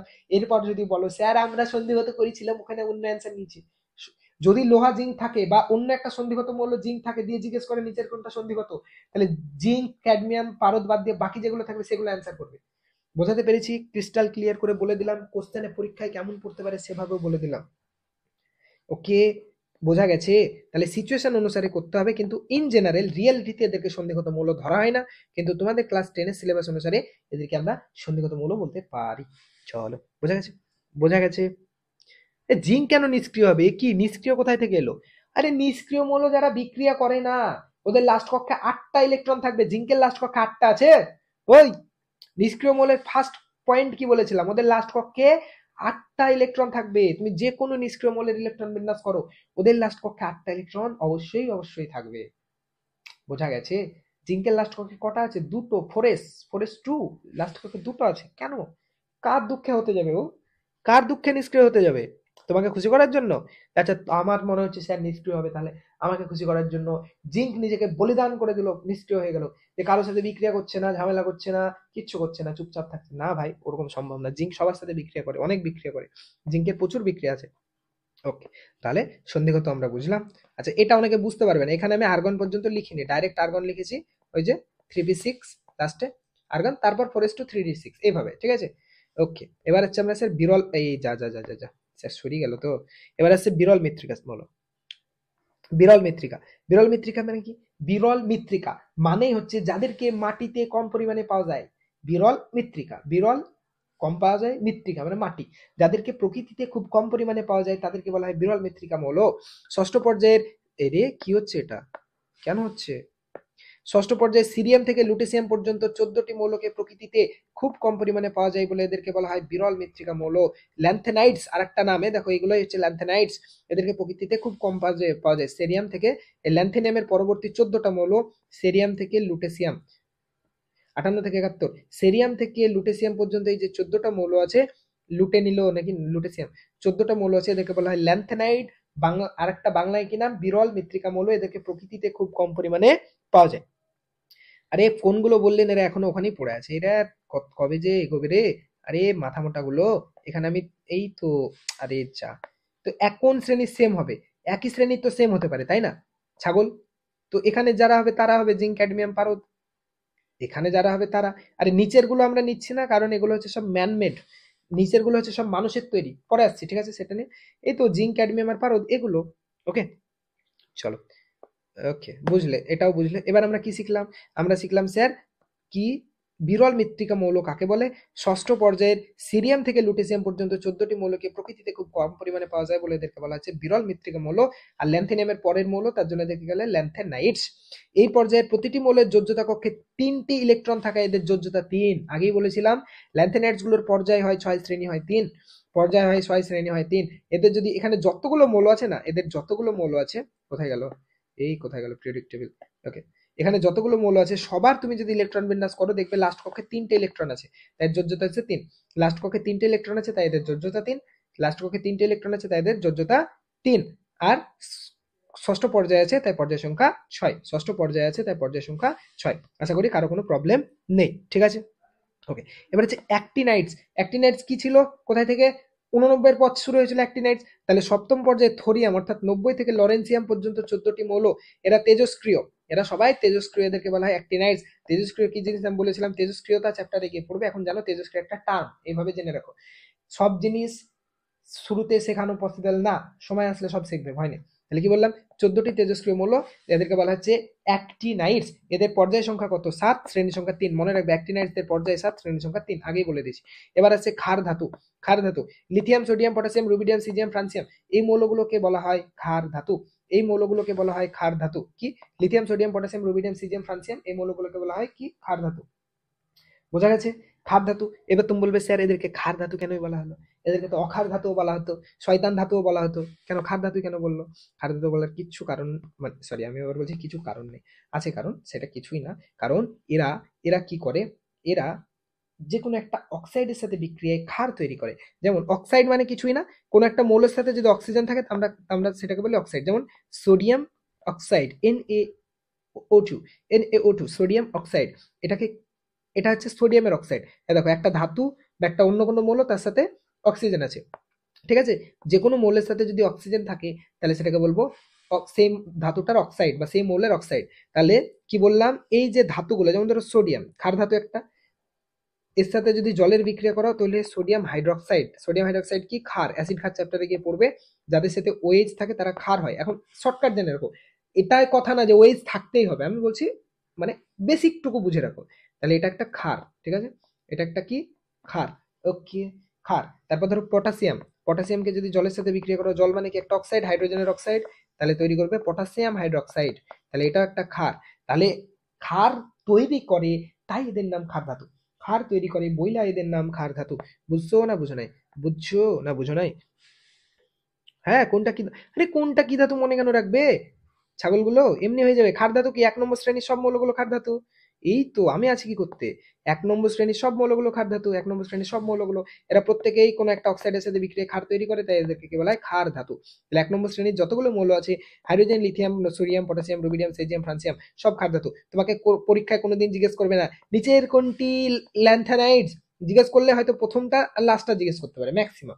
মিডিলের কোনো একটা মৌল দিয়ে বলবে না যে নিচের কোনটা ল্যান্থানাইডস, ম্যাক্সিমাম প্রথমটা লাস্টটা জিজ্ঞেস করতে পারে। তোমাকে জিজ্ঞেস করলে এগুলো জিজ্ঞেস করবে যেগুলো তুমি জানো, 1 নম্বর, 2 নম্বর শ্রেণী, 13 নম্বর, 14, 15, 16, 17, এর জন্যই তো গ্রুপগুলো মুখস্থ করতে বললাম। এমনি বললাম ডি ব্লক তোমাকে কোনোদিন জিজ্ঞেস করবে না যে এরা কি ধরনের ধাতু, এদের এদের কোনো ইয়ে নেই, এরা একমাত্র সন্ধিগত, ঠিক আছে। তার মধ্যে মেন মেন ধরো স্ক্যান্ডিয়াম, লোহা, এগুলো একটু মনে রাখবে, ইম্পর্টেন্ট গুলো, ব্যাস। ভয় কেন পাচ্ছ, আমি থাকতে এত এত টেনশন কিসের? ওকে, ক্ষার ধাতু। এবার হচ্ছে ক্ষারীয় মৃত্তিকা ধাতু, কিছু না, 2 নম্বর গ্রুপের মৌলগুলোকে বলা হয় ক্ষারীয় মৃত্তিকা ধাতু। এরাও এরাও কি করে, অক্সাইডের সাথে বিক্রিয়া ক্ষার তৈরি করে, তার জন্য এদেরকে কি বলা হয়, ক্ষারীয় মৃত্তিকা ধাতু। আর এদেরকে মাটিতে প্রচুর পরিমাণে পাওয়া যায়। দুটো ধর্ম, 1 নম্বর ক্ষারের সাথে বিক্রিয়া কি তৈরি করে, সরি অক্সাইডের সাথে বিক্রিয়া ক্ষার তৈরি করে, আবার এদেরকে প্রকৃতিতে প্রচুর পরিমাণে পাওয়া যায়, তার জন্য এদেরকে বলা হয় ক্ষারীয় মৃত্তিকা ধাতু। ক্লিয়ার হয়েছে? ক্ষারীয় মৃত্তিকা ধাতু, ক্লিয়ার? বোঝা গেছে এতটুকু? তাহলে ক্ষারীয় মৃত্তিকা ধাতু আমরা বুঝলাম। কে beryllium, magnesium, calcium, strontium, barium, radium, এইভাবে মুখস্থ রাখতে হবে না। 2 নম্বর গ্রুপে যারা আছে সবাই ক্ষারীয় মৃত্তিকা ধাতু। তাহলে আমরা কি পেলাম, 1 নম্বর গ্রুপ ক্ষার ধাতু, 2 নম্বর গ্রুপ হচ্ছে ক্ষারীয় মৃত্তিকা ধাতু। চলো, গুড। তাহলে আমরা পরের পেজে চলে যাই। পরের, এই কোথায় গেল আমাদের টাইপ নোট? আচ্ছা, তারপর হচ্ছে হ্যালোজেন মৌল। হ্যালোজেন মৌল কাদেরকে বলবো স্যার? 17 নম্বর গ্রুপের মৌলগুলোকে বলা হচ্ছে হ্যালোজেন মৌল। 17 নম্বর গ্রুপের মৌল দেখো লিখে দিয়েছি, 17 নম্বর গ্রুপের মৌলগুলোকে বলা হচ্ছে হ্যালোজেন মৌল। Fluorine, chlorine, bromine, iodine, astatine, এদেরকে স্যার হ্যালোজেন কেন বলা হয়? কারণ স্যার, এরা লবণ তৈরি করে, লবণ তৈরি করে। হ্যালো কথাটার অর্থ হচ্ছে লবণ, হ্যালো কথাটার অর্থ হচ্ছে লবণ। যে সমস্ত মৌলগুলো লবণ তৈরি করে তাদেরকে বলা হচ্ছে হ্যালোজেন, ঠিক আছে। জেন শব্দের অর্থ উৎপন্ন করা, আর হ্যালো শব্দের অর্থ লবণ। হ্যালোজেন একটা ফরেন মানে ওয়ার্ড, হ্যালো মানে হচ্ছে লবণ, আর জেন তৈরি শব্দের অর্থ হচ্ছে উৎপন্ন করা, ঠিক আছে। সেখান থেকে এসছে লবণ উৎপাদনকারী। ফ্লোরিন লবণ তৈরি করে, ক্লোরিন লবণ তৈরি করে, ব্রোমিন দেখো sodium chloride, sodium fluoride, sodium bromide, দেখো এগুলো দেখো সব লবণ তৈরিতে ব্যবহার হচ্ছে, তাদের তাই এদেরকে কি বলা হয়, হ্যালোজেন। হ্যালোজেন আবার কেউ লাইট ভেবো না, মানে এরা লাইট দেয় এরকম ভেবো না, আলো দেয় এরকম কিছু ভেবো না, ঠিক আছে। এরা কি করে, লবণ তৈরি করে, তাই এদের নাম হ্যালোজেন। হ্যালোজেন শব্দের অর্থ হচ্ছে লবণ উৎপন্নকারী। ক্লিয়ার? বোঝাতে পেরেছি? তাহলে 17 নম্বর গ্রুপের সব মৌলগুলোকে কি বলা হয়, হ্যালোজেন, হ্যালোজেন, হ্যালোজেন। ওকে, চলো, হ্যালোজেন বুঝলা। এবার এসো, এবার হচ্ছে নিষ্ক্রিয় গ্যাস বা নিষ্ক্রিয় মৌল বা সেতু মৌল, এর 3টে নাম। কি কি? নিষ্ক্রিয় গ্যাস, নিষ্ক্রিয় মৌল বা সেতু মৌল, এর 3টে নাম। কি বললাম? নিষ্ক্রিয় গ্যাস, নিষ্ক্রিয় মৌল বা সেতু মৌল বা নোবেল গ্যাস। আচ্ছা, নিষ্ক্রিয় গ্যাস, সরি নোবেল গ্যাস, নিষ্ক্রিয় গ্যাস বা সেতু মৌল, 3টে। এ দুটো তো জানোই। নোবেল গ্যাস কেন? কারণ নোবেল, নোবেল শব্দটার অর্থ কি, সম্মানীয়। আমরা কাদেরকে নোবেল বলি? যারা কারোর সাথে ঝামেলা করে না, সমাজে প্রচুর উপকারে আছে, ভালো ভালো কাজ করে, তাদেরকে আমরা নোবেল বলি।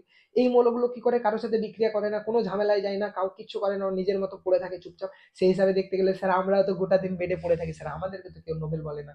উফ, কষ্ট, বুকে লাগলো বলো। আমাদের জন্য কেউ আমাদেরকে বলে না এরা নোবেল ম্যান, বলে না। নোবেল ম্যান আমাদের মানুষের জন্য আলাদা, ঠিক আছে। কি এরা বিক্রিয়া মানে ঝামেলা, এটুকু মাথায় রাখো। বিক্রিয়া মানে, কেমিস্ট্রিতে বিক্রিয়া মানে ঝামেলা। কেউ সহজে বিক্রিয়া ফিক্রিয়া সব করতে চায় না, ঠিক আছে। সবাই চায় স্টেবিলিটি লাইফে। তো এরা প্রচুর স্টেবল, এরা লাইফ একদম বিন্দাস, ঝিঙ্গালেলা লাইফ, ঠিক আছে। কোনো ঝামেলা নেই, কোনো কিছু নেই, বিন্দাস পড়ে আছে নিজের মতো, ঠিক আছে। তাই জন্য এদেরকে কি বলে, নোবেল। নিষ্ক্রিয় তো বুঝতে পারলে, কারোর সাথে বিক্রিয়া করে না। কোশ্চেন আছে সেতু মৌল কেন বলে, কোশ্চেন আছে সেতু মৌল কেন বলে। এই স্যার সেতু মৌল কেন বললো, খুব দারুণ দারুণ জিনিস এটা, ঠিক আছে, মজাটা বোঝো। পিরিয়ডিক টেবিলে সেতুর কাজ কি, সেতুর কাজ কি আমাকে তাই বলো। আমাকে তোমরা বলো কোনো একটা সেতু বা পুল, সেটার কাজ কি। তুমি বলবে স্যার পুলের কাজ হচ্ছে দুটো আলাদা আলাদা গ্রাম বা দুটো আলাদা আলাদা অঞ্চল বা নদীর এপার ওপার দুটো আলাদা আলাদা পার, সেগুলোকে যুক্ত করে। ধরো এটা তোমার গ্রাম, এটা আর একটা গ্রাম, এই দুটো গ্রামের মধ্যে দিয়ে একটা নদী গিয়েছে, তো এই নদীটার মধ্যে আমাদেরকে অবশ্যই পুল দিতে হবে। তো এই গ্রামের আর এই গ্রামের ধর্ম কি সেম?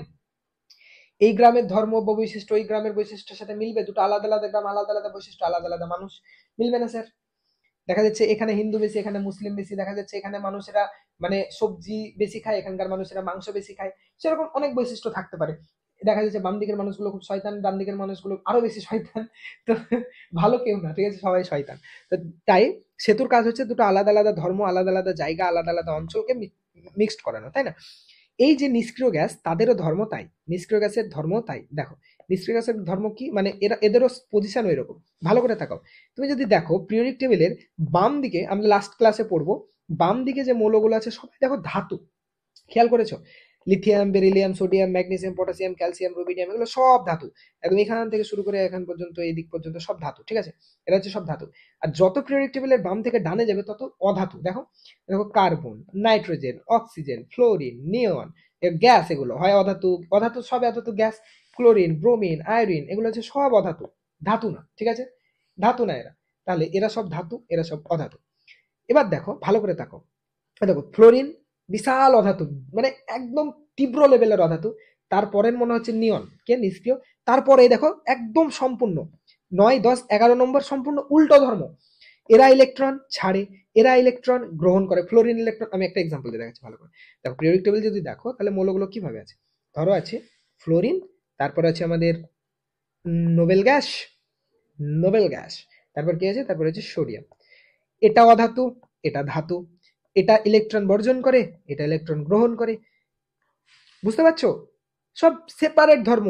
এদের অধাতব ধর্ম বেশি, এদের ধাতব ধর্ম বেশি। এরা এরা অ্যাসিড তৈরি করে, এরা ক্ষার তৈরি করে।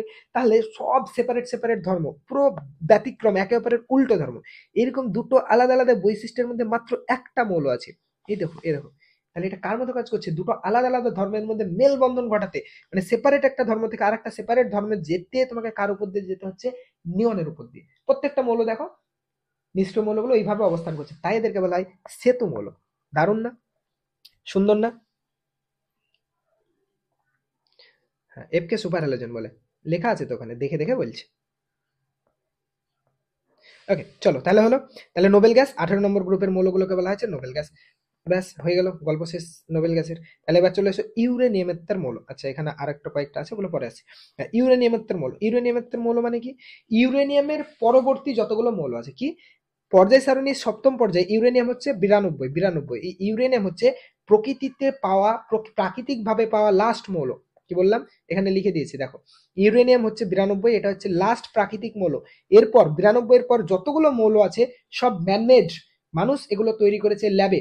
93, 94, 95, 96, 103, 104, 105, 118 পর্যন্ত যতগুলো মৌল আছে সবাইকে মানুষ তৈরি করেছে ল্যাবের মধ্যে। তাই ইউরেনিয়ামের পরবর্তী মৌল, আর এরা হচ্ছে সবাই তেজস্ক্রিয়, মানে এদের স্টেবিলিটি খুব একটা বেশি নাই, এদের স্টেবিলিটি খুব একটা বেশি নেই। ওকে, বোঝা গেছে? তাহলে কি বললাম, ইউরেনিয়ামের পরবর্তী যে মৌলগুলো আছে, কোথায় গেল গো, সরি, কি পর্যায় সারণী সপ্তম পর্যায়ে ইউরেনিয়ামের পরবর্তী মৌলগুলিকে কৃত্রিম উপায়ে পরীক্ষাগারে তৈরি করা হয়েছে, এদেরকে বলা হয় ইউরেনিয়ামের তার মৌল। যেমন একটা হচ্ছে নেপচুনিয়াম, ঠিক আছে? জাস্ট মনে রাখতে হবে না মৌলগুলো, জাস্ট দেখে জেনে রাখো কি তা। ওকে, মুদ্রা ধাতু। মুদ্রা ধাতু নাম শুনে বুঝতে পারছো, যাদেরকে টাকা তৈরিতে ব্যবহার করা হয়, মুদ্রা তৈরিতে, পয়সা তৈরিতে ব্যবহার করা হতো। আগে জানো যে তামা, রূপা, সোনা, এগুলো মুদ্রা তৈরিতে ব্যবহার করা হতো। অবস্থান কোথায়? শ্রেণী 11। পিরিয়ডিক টেবিল খুলে ফেলো, দেখো 11 নম্বর শ্রেণীতে দেখো কপার, সোনা, রূপা আছে। এই দেখো, এই দেখো, তাহলে মুদ্রা ধাতুর পজিশন কত? 11 নম্বর। মুদ্রা ধাতু 11 নম্বর। সব আমি একটা পেজে লিখে দিয়েছি, কিচ্ছু পড়তে হবে না, পেজ দেখবে অ্যান্সার, পেজ দেখবে অ্যান্সার, ব্যাস মুখস্থ হয়ে যাবে সব। তোমাদের জন্য এত খাচ্ছি, তোমাদের কাজ হচ্ছে জাস্ট পড়া। তাহলে মুদ্রা ধাতুগুলোর অবস্থান কোথায়? 11 নম্বর শ্রেণী। আচ্ছা বর ধাতু, বর ধাতু মানে কি? বর ধাতু মানে কি? যাদের দিয়ে অর্নামেন্ট তৈরি করা হয়, যারা সহজ, মানে কি যাদের দিয়ে অর্নামেন্ট তৈরি করা হয়, সেই সমস্ত ধাতুগুলোকে বলা হয় বর ধাতু। যেমন সোনা, প্ল্যাটিনাম, সিলভার, সোনার উপর তামা, সোনার উপর প্ল্যাটিনাম, এগুলো দিয়ে কি তৈরি করা হয়? অর্নামেন্ট, গহনা তৈরি করা হয়, এগুলো করে বর ধাতু। এরা কি করা হয়? সহজে নষ্ট হয় না অর্নামেন্ট তৈরি করলে, তাই না? বর বর হিসাবে আছে আমাদের কাছে, বর হিসাবে এসছে, তাই এদেরকে কি বলা হয়? বর ধাতু। সোনা, প্ল্যাটিনাম, সিলভার, এগুলি রাসায়নিকভাবে কম সক্রিয়, এদের বর ধাতু বলা হয়। নাহলে তো আমরা সোনার কেন গয়না পরি? কারণ সোনার গয়না তুমি কানে যতদিন ইচ্ছা পরে থাকো, কোনো ইনফেকশন হবে না। তো অন্য ধাতু দিয়ে তুমি তৈরি গয়না পরো, তারা বাতাসের বিভিন্ন যে গ্যাস, অনুপরমাণু, তাদের সাথে বিক্রিয়া করে তোমার কানে ইনফেকশন তৈরি করে দিতে পারে। সোনা যেহেতু এরকম বিক্রিয়া সহজে করে না, তাই আমরা সোনার গহনা তৈরি করি। বোঝা গেল? তাহলে এরা হচ্ছে বর্ধাতু। এরা হচ্ছে নিকটোজেন, নাম শুনে বুঝতে পারছি, নিকটোজেন আর চ্যালকোজেন এই দুটো বুঝলেই হয়ে যাবে। নিকটোজেন, নিকটোজেন, নিকটোজেন এই কথাটার অর্থ হচ্ছে শ্বাসরোধকারী। কি বললাম? শ্বাসরোধকারী। মানে এই নিকটোজেন শ্রেণীর একটা মৌল আছে নাইট্রোজেন। এটা যদি আমাদের নাকের মধ্যে ডাইরেক্ট ইন্টার করে যায় না, ডাইরেক্ট ইন্টার করে যায়, তাহলে আমাদের শ্বাসরোধ বন্ধ হয়ে যেতে পারে। অক্সিজেনের পরিবর্তে যদি প্রচুর পরিমাণে নাইট্রোজেন আমাদের এতে চলে যায়, তখন আমাদের শ্বাস নিতে আর পারবো না। তাই এই শ্রেণীর যতগুলো মৌল আছে সবাইকে আমরা নাম দিয়েছি কি? নিকটোজেন। 15 নম্বর শ্রেণীর মৌলগুলো ভয় নেই, সব লেখা আছে, ঠিক আছে? 15 নম্বর শ্রেণীর মৌলগুলোকে বলা হচ্ছে নিকটোজেন। এখানে দেখো দেখো 15 হচ্ছে নিকটোজেন। ওকে, আরেকটা পড়ে থাকলো চ্যালকোজেন। চ্যালকোজেন, ওকে, চ্যালকোজেন। চ্যালকোজেন কি? 16 নম্বর শ্রেণীর মৌলগুলোকে বলা হচ্ছে চ্যালকোজেন। 16 নম্বর শ্রেণী মৌলগুলোকে বলা হচ্ছে chalcogen. Oxygen, sulphur, selenium, tellurium, polonium. এগুলোতে নানা প্রকার সোডিয়াম, সব বিন্দাস, ও সে টেপো পড়েছো তো এগুলো, তাই না? তাহলে এগুলো মনে রাখা খুব টাফ। তুমি যা জেনে রাখবে 15 নম্বর শ্রেণীর মৌলগুলো নিকটোজেন। এবার তুমি জানো 15 নম্বরে কে কে আছে, তাহলে তোমাকে জিজ্ঞেস করলো নিচের কোনটি নিকটোজেন, তুমি অ্যান্সার দিতে পারবে না, ওগুলোর মধ্যে যে থাকবে সেই। ওকে, তাহলে নিকটোজেন গেল, চ্যালকোজেন গেল। চ্যালকোজেন হচ্ছে 17 নম্বর শ্রেণীর মৌলগুলোকে বলা হচ্ছে চ্যালকোজেন। এবার তোমরা জিজ্ঞেস করবে সেটাকে চ্যালকোজেন কেন বলা হলো? চ্যালকোজেন মানে হচ্ছে আকরিক গঠনকারী। কি বললাম? চ্যালকোজেন শব্দের অর্থ হচ্ছে আকরিক গঠনকারী। আকরিক যারা তৈরি করতে পারে, আকরিক আমরা ধাতু চ্যাপ্টারে গিয়ে পড়বো। এখন সিম্পল ভাবে জেনে রাখো, এই অক্সাইড গুলোকে আকরিক বলতে পারো, ঠিক আছে? অক্সাইড গুলোকে আকরিক বলতে পারো। যেমন ধরো এই শ্রেণীতে যে মৌলগুলো আছে অক্সিজেন, সেগুলো ধাতুর সাথে মিশে যায়, ধাতুকে আলাদা থাকতে দেয় না, ধাতুর সাথে মিশে একটা ধাতুর বড় আকরিক তৈরি করে, যেমন সোডিয়াম অক্সাইড। তারপর ধরো ম্যাগনেসিয়াম একটা ধাতু, তার সাথে অক্সিজেন মিশে তৈরি করছে কি? Magnesium dioxide. তাহলে এগুলো দেখতে পাচ্ছ ধাতুর সাথে মিশে কি তৈরি করছে? ধাতুর আকরিক তৈরি করছে। এরা আকরিক তৈরি করে, তাই এদের নাম হচ্ছে চ্যালকোজেন। চ্যালকোজেন শব্দের বাংলা অর্থ হচ্ছে আকরিক গঠনকারী। আকরিক গঠনকারী। তুমি তুমি আমি জানি না তোমরা আইডিয়া করতে পারছো কিনা, even you can't even imagine যে আমি এই পিডিএফটা তৈরি করার জন্য, এই ক্লাসটার জন্য কি পরিমাণ খেটেছি, কি পরিমাণ পড়াশোনা করেছি, ঠিক আছে? এই প্রত্যেকটা শব্দের মানে বের করা, কোথায় কি সবকিছু কতটা সময় লেগেছে তোমাদের আইডিয়াও নেই। তোমরা এখন চোখের সামনে পেয়ে যাচ্ছ, মানে তুমি 10টা বই পড়ে আসো, আমি তোমাকে যতগুলো ইনফরমেশন দিলাম ক্লাস 10-এর, 11-এর, 10-এর ধরো, যত তোমাদের কাছে যত রকম বই আছে সব বই পড়ে এসো। আমি যতগুলো ইনফরমেশন দিচ্ছি তার যদি 60% ইনফরমেশন পাও, তখন এসে আমাকে বলুন। সো আমি যে পরিশ্রমটা তোমাদের জন্য করছি, ইটস মাই রিকোয়েস্ট, সেই পরিশ্রমটা তোমরাও করো তোমাদের জন্য। তোমাদেরকে আমার জন্য পরিশ্রম করতে হবে না, তোমরা তোমাদের জন্য করো, যাতে করে দিন শেষে এক্সামটা ক্লিয়ার করতে পারো অ্যান্ড একটা ভালো কলেজ পেতে পারো। আমাদের মেন উদ্দেশ্য তো এটাই। পড়ছি, শিখছি, মজা করছি, পড়তে পড়তে এত ইন্টারেস্টিং ভাবে, সব ঠিক আছে, বাট দিন শেষে আমাদেরকে চান্স পেতে হবে। তার জন্য শুধু ক্লাস করলে হবে না, শুধু বুঝলে, শুধু মজা পেলে হবে না, সাথে পরিশ্রমও করতে হবে। বোঝা গেছে?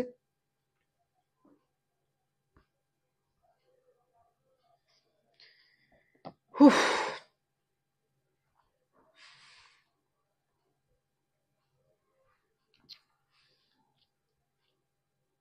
ওকে, লাস্ট একটা কথা বলে নিই।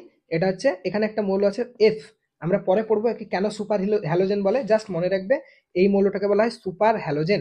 ফ্লোরিনকে বলা হয় সুপার হ্যালোজেন। মানে হ্যালোজেনের মধ্যে এই মৌলটা সব থেকে তাড়াতাড়ি বিক্রিয়া করে, ঠিক আছে? একদম ইনস্ট্যান্ট বিক্রিয়া করে, তার জন্য একে বলা হয় সুপার হ্যালোজেন। হ্যালোজেন কিন্তু সুপার হ্যালোজেন।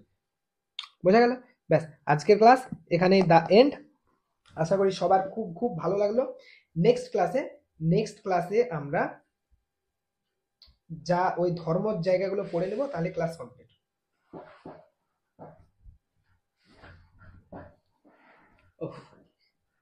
মাথা, ঘাড়, গলা সব ব্যথা হয়ে গেল।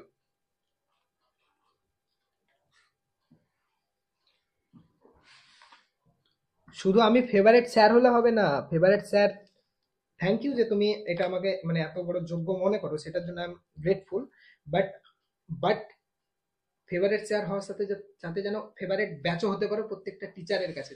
এমন ভাবে পড়ো যাতে প্রত্যেকটা স্যার ম্যাম বলতে পারে যে এরা এত ভালো র্যাঙ্ক করেছে, ফিজিক্সে এত ভালো স্কোর করেছে কারণ এরা সাবির স্যারের কাছে পড়েছে, এই কথাটা যেন শুনতে পারি। ব্যাস, ওটাই আমার সার্থকতা। তোমরা জানো কি জানি না, 2022 কি 22 না 23-এর এক্সামে ব্যাচ 2 সব থেকে বেশি স্কোর করেছিল, জানো তো? ভিডিও আছে, দেখবে। ব্যাচ 2 সব থেকে ভালো ভালো স্কোর করেছিল, কারণ ওই একটা ব্যাচ ছিল। আমি শুধু আমার ক্রেডিট নিচ্ছি না, বাকি ম্যামরা স্যাররা তো সব ব্যাচে ভালো পড়ায়, ঠিক আছে? বায়োলজি বলো। এবার আমি যে ব্যাচটা পড়িয়েছিলাম সেটা হচ্ছে ব্যাচ টুকে পুরো একদম ফার্স্ট থেকে লাস্ট তোমাদেরকে যেভাবে পড়াচ্ছি এইভাবে একটা মাত্র ব্যাচই পড়িয়েছিলাম, ওরা সব থেকে ভালো বেশি স্কোর করেছে।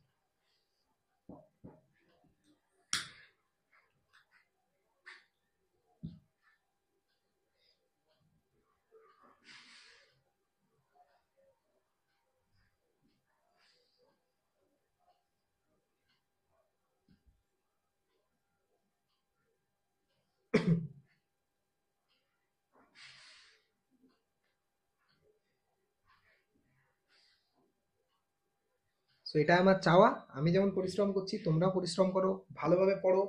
একটা তো বছর একদম ফাটিয়ে পড়ো না, কি আছে, তারপর তারপর লাইফ যা হবে হবে, সেগুলো তো পরের ব্যাপার। এই একটা বছর একদম নিজের সবটা দিয়ে দাও, যা আছে নিজের মধ্যে সব কিছু দিয়ে দাও, দিয়ে পড়াশোনা করো।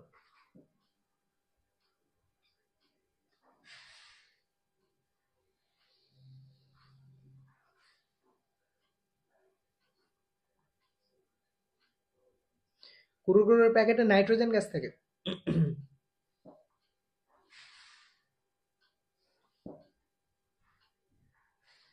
উফ, হ্যাঁ বলো বলো, কি কোশ্চেন আছে? আরো থাকে, আর্গন গ্যাসও রাখতে পারো। বলো কি কোশ্চেন আছে?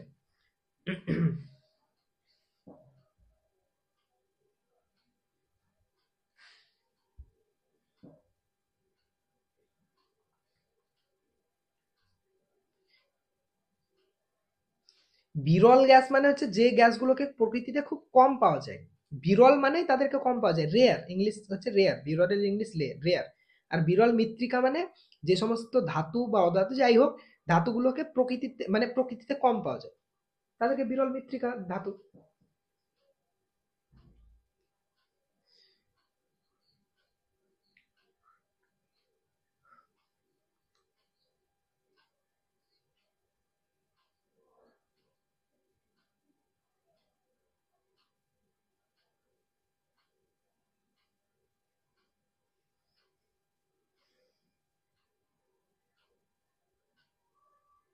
বিরল মৃত্তিকার বিরল গ্যাস এক হয়? এ মাথা মোটা কিরে সঞ্জয়দা, কি পড়লে এতক্ষণ ধরে? বিরল মৃত্তিকা গুলো ধাতু, ওগুলো গ্যাস হতে পারে? ধাতু কোনোদিন গ্যাস হতে পারে? ধাতু কঠিন হবে, ম্যাক্সিমাম তরল হতে পারে, একটা ধাতুই আছে তরল, সেটা হিলিয়াম, এই হিলিয়াম বলছি, সরি সরি, পারদ।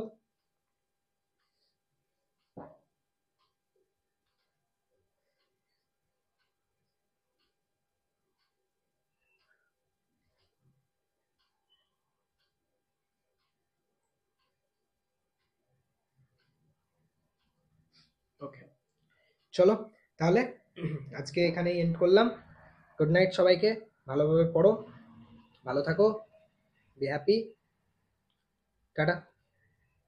লিফট করলাম।